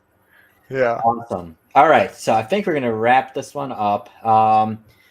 Ian, go ahead. You have the floor. Tell people where to find you. All right. And all that stuff. You can find us online at www.kelbly.com. That's Kelbly, just like that side right there, spelled out. You can email me at ian@kelbly.com. That's IAN@KELBLY.com. Our phone number is 330-683-4674. If you're an international customer, you can find us at www.kelblyeurope.com. You can also find another one of our distributors at www.civilarms.com. If you guys have any questions, no matter what part of the world you're from, don't hesitate to reach out to us. We'll get you directed to the right people. We'll get your answers. We'll get your questions answered. And we'd be more than happy to help you out. And one of our favorite things to do is build people their dream rifles. It's pretty awesome getting to do that, seeing the smile on people's faces, getting the groups after, seeing the pictures of the animals that they've harvested. It's awesome. So if you have any questions, you just want to reach out, anything like that, don't hesitate to drop us an email. There's a contact us form on our website as well. I answer all those. So, you know, if you have any questions, let us know. We're more than happy to help. And thanks for letting me come on to the is this podcast or stream or I don't know. Virtual shot show. Virtual shot show. Thanks for having me on the virtual shot show. It cost me a lot less time in my life than the real one. But you didn't earn any miles. Yeah, no kidding. Ian, you're welcome back on my channel anytime. Yeah, anytime. Just let us know. I got the setup to do it, so heck yeah. Yes, and so Ian gets the award for having the best audio out of anybody, and based on that gaming chair, I think he does it a little too often. Maybe a little bit here or there. Not as much as I used to, but heck, I didn't even get out the actual nice USB mic, you know? It's just my headset. It works. Nope. Wait, I got the most RGB too. Nice. I have my LED lights. I mean, it's on a little bit on a wide angle. There you go. I have my USB mic here. Nice. My LEDs over there, and the computer with all the LEDs and down on the bottom. Heck yeah. But no, I don't have an LED headset. What processor are you running? Ryzen Ryzen? 2700X, and I'm still trying to find a 4950. That 5950. Oh, the new one? Nice. Yeah, I got a... It's an excuse. Editing video. So see, guys, editing videos in 4K. I want to do it a minute faster, so that's why. I got a 2060 super overclocked with a i7 9700K overclocked, all water cooled and all that stuff. But, you know, then they decided to drop the new 3000 series this year. I know. And it's fleabay it and get a new one if you can find it. That's the problem. But the problem is I'll never get my money back out of an overclocked 2060 super. So I'm like, okay. I'll just stick with it for a while. And Derek is like, blah, blah, blah. Like, what? iPad. Nice. I put all my money into my other stuff. I was editing and I was perfectly fine with an older FX 6300 AMD 6350. Yep. And then, like I said, it was fine for 1080 footage, but then going to 4K, it's like, Four times. This is way too slow. So the upgrade, I'm like, all right. It was the 3000 series that just came out, and I'm like, I don't want to pay a price just yet. I'll upgrade to the 5000. Well, at that point, we thought it was going to be the 4000. And then I'm like, okay, I'll just get a 2700X, and it was perfect for editing. But now Sony released, I'm thinking ahead, Sony released that 8K camera, was the A something. 4K 120 and 8K 30. Wow. That's wild. Yeah. iPhone. Yeah. So I'll need something for that, and that's what give me the good processor. Awesome. But Ian, thank you very much for joining us. This was really fun. People had a lot of fun. Yep. Well, thank you for having me on. It was a blast. And we'll do this more again. So thank you, and I'm sure we'll be in touch. All right. Sounds great. Have a great night, everyone. See you. Awesome. So that's 5 days and 2 weeks. Yes. We'll see how next week plays out to see if we're going to have a day 6 or 7. I think so. I think we're still having companies who are trying to come on. And honestly, guys, so I mean, it's all. So number one, I think we're starting too early because more people are coming on later on in the day. Mm-hmm. But one of the reasons why we did schedule the 4 o'clock is because for the companies out west, it's still businessy type hours, but we'll give people a little bit of more flexibility. Plus, with those with daddy duty, it's like, don't worry, babe. I'm going to skip dinner because we're going to do this. But we'll see what we can do. I know there's still a bunch of companies that do want to come on. Obviously, you guys are enjoying the content. We have usually 2 to 3 times as many people who watch the replays, which is amazing considering that. Oh, I know. These are so long. But I think if you guys want to keep doing it, smash the like button, leave them in the comments, and we'll try to keep doing these and possibly even just making this a regular weekly feature.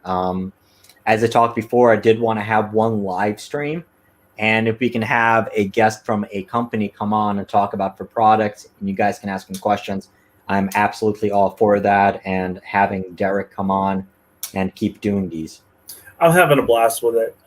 It was great having Ian on tonight. I'm glad he came on. I really like the products that they have, and I really hope everybody enjoyed watching it. And like he said, it makes it easier for him. He doesn't have to travel 1,000 miles to go see everybody, but it is what it is, and this is fun. It's been a lot of fun. I think, like, besides SHOT Show, so I mean, what I would love to have is SHOT Show plus this, but I guess this is the next best thing to that.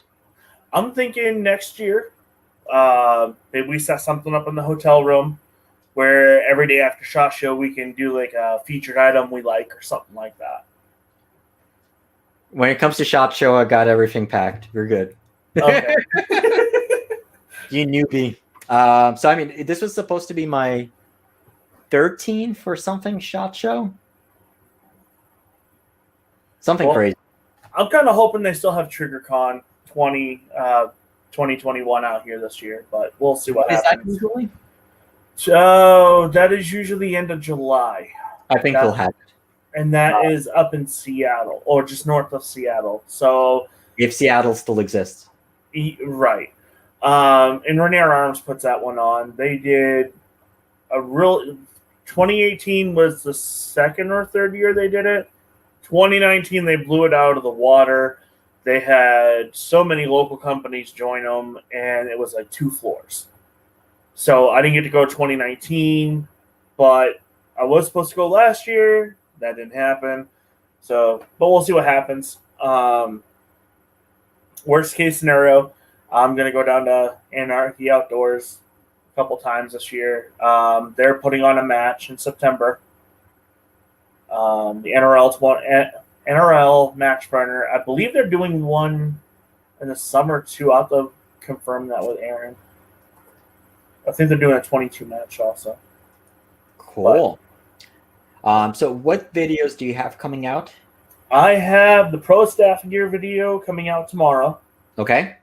And I'm going to do the Savage bolt handle from Anarchy Outdoors and the fixed video for it, because not all Savage bolts are cut the same diameter and dimension.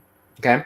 So there is a quick and easy, like 30-cent fix. I've already talked to them about that, and they were cool with it. We got the RPR rimfire parts. We've got the Plano molding rifle cases. The new line of cases. I got 2 of those that just came in. Wait, you actually got yours? Yeah, I got the retractor, right? Yes, I got the 52-inch and the 43-inch. When did you get those? I've been sitting on those for about 2 months now. Okay, no, because I was supposed to get them, and apparently they're missing in action somewhere in the post office. Oh, Jesus. Yeah, I've been sitting on those for about 2 months now. I still have the fattest bike bipod. Okay. We've actually been out using it, so now I actually have some real-world data. Very cool. And then you're going to do a comparison with the Magpul. With the Magpul. Okay. The only one thing I can honestly say with the Fab is I wish it had different feet on it. They're coming. Yeah, and that's what I've been hearing. So it's a good. Did yours have the leg extensions? No. So the new ones come with 2 extra leg extensions, which helps. And then the new feet are coming very soon, apparently. Yeah, see, the only thing I honestly didn't like about that bipod was the feet. They just angled too much in for me, where the Magpul had the rounded bottom feet. Yep. Which was a lot easier for me to transition to for using it for ELR to PRS or NRL style. Okay. But I'm waiting to hear. We'll see what happens with the new feet once they launch.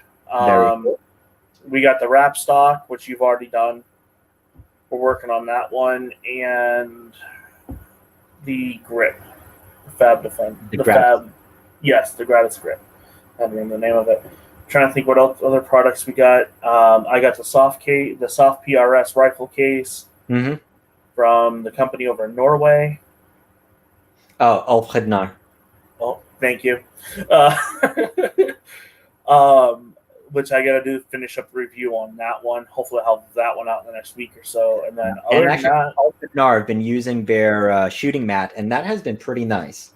Yeah, you got the bubble level in the data card holder, didn't you? But I haven't honestly used them. See, I wanted that data card holder, but they've been out of stock. I can send you mine if you want to do something with it. Yeah, I would. Like I said, I'm setting up this rifle here with this new scope, and then the boy's rifle's already set up. His is all set except for the muzzle brake. Now that I saw the new one that Kelby put out, I'm gonna have to buy that one. Yeah, that brake actually looks really interesting. Yeah, I'm gonna have to have him send me one. You know what we need is to do a big muzzle brake comparison test. And not to expect any one of them to be significantly better than another, because a lot of them are really, really, really good designs. But it's just a way for us to acquire muzzle brakes. Well, I do have the Control Solutions one. I have their 3-gun. I have their Gen 2 self-timing, and I have their Gen 1 muzzle brake on the 300 Win Mag, which we need to get back. Plus, I also got the stock Savage BA ones. Yeah, I just need a third one. I think we're going to work on that. Very cool. All right, so on my end, I'm pretty much done editing a video on the rare breed trigger. It will be up. I don't know if I want to release. I'll probably release it tomorrow. I hate releasing videos on Friday because it is usually one of the slower days.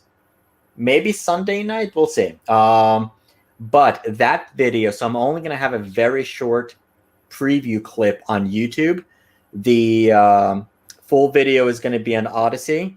Mm-hmm. So there's a scrolling ticker. Go click on that. That's where it's going to be. And the reason why is I want to remain in YouTube's good graces. And when that thing gets banned, I don't want my account banned with it. But it's a fantastic trigger. And they did not provide that. So it's truly an unbiased trigger, and it'll probably be not what you expect. But so go follow me on Odyssey. That's where the video is going to be posted. And thanks for reminding me. I do have the Elfman 700 trigger. I totally forgot about that. So. Oh, and speaking of trigger, so the Glock Trigger, I might do a quickie on it, but once again, if you're just joining, solid trigger. It works. It works really, really well. Honestly, you should do a full review on that one. I know, because there aren't that many of them. I'm probably one of the few people that actually has it.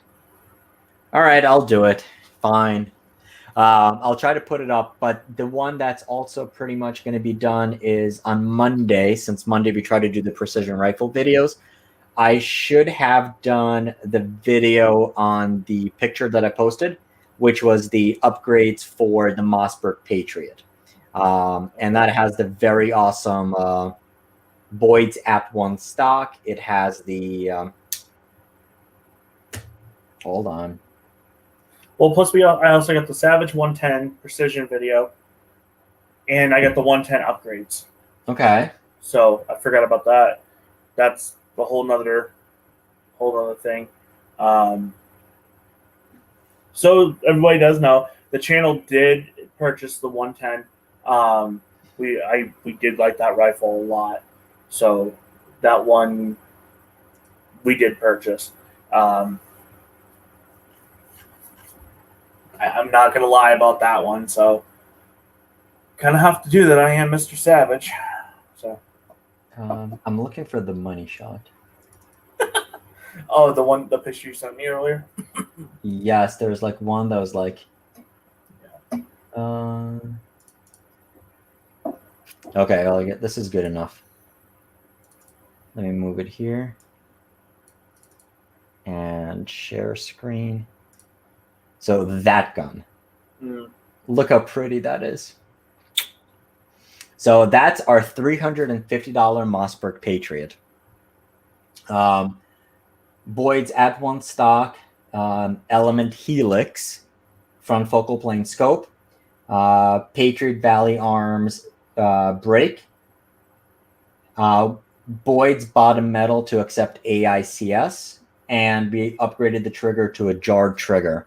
And this rifle is night and day. It is such a pleasant rifle to shoot now. So retail value, what is everything else add up on? So gun is $350, stock is $200, bottom metal I think was like $100, or actually it was less than that. Trigger was $100, and brake is about $100, and then that scope is $479. So the goal was everything under $1,000. I think when I counted everything up, it was $1,200. Okay. Everything that's on there, including the scope. Gotcha. Okay. Because I knew a while back we were trying to do that 1,000 yard for $1,000 challenge. So and we can. So basically, in order to do that, I would. If you got rid of that scope mount and put regular like $60 Vortex rings on it, I think that would Well, put you. not even that. Different brake Okay. and the bottom metal, and it's under there. So using Gotcha. standard magazine that it came with instead of the AICS bottom metal, and it's under that price point. Gotcha. Okay. Have you guys looked into Dissident Arms tactical shotgun? No, I don't even know what the hell that is. Wow, you guys just dumped the Slav. I don't know squat about shotguns.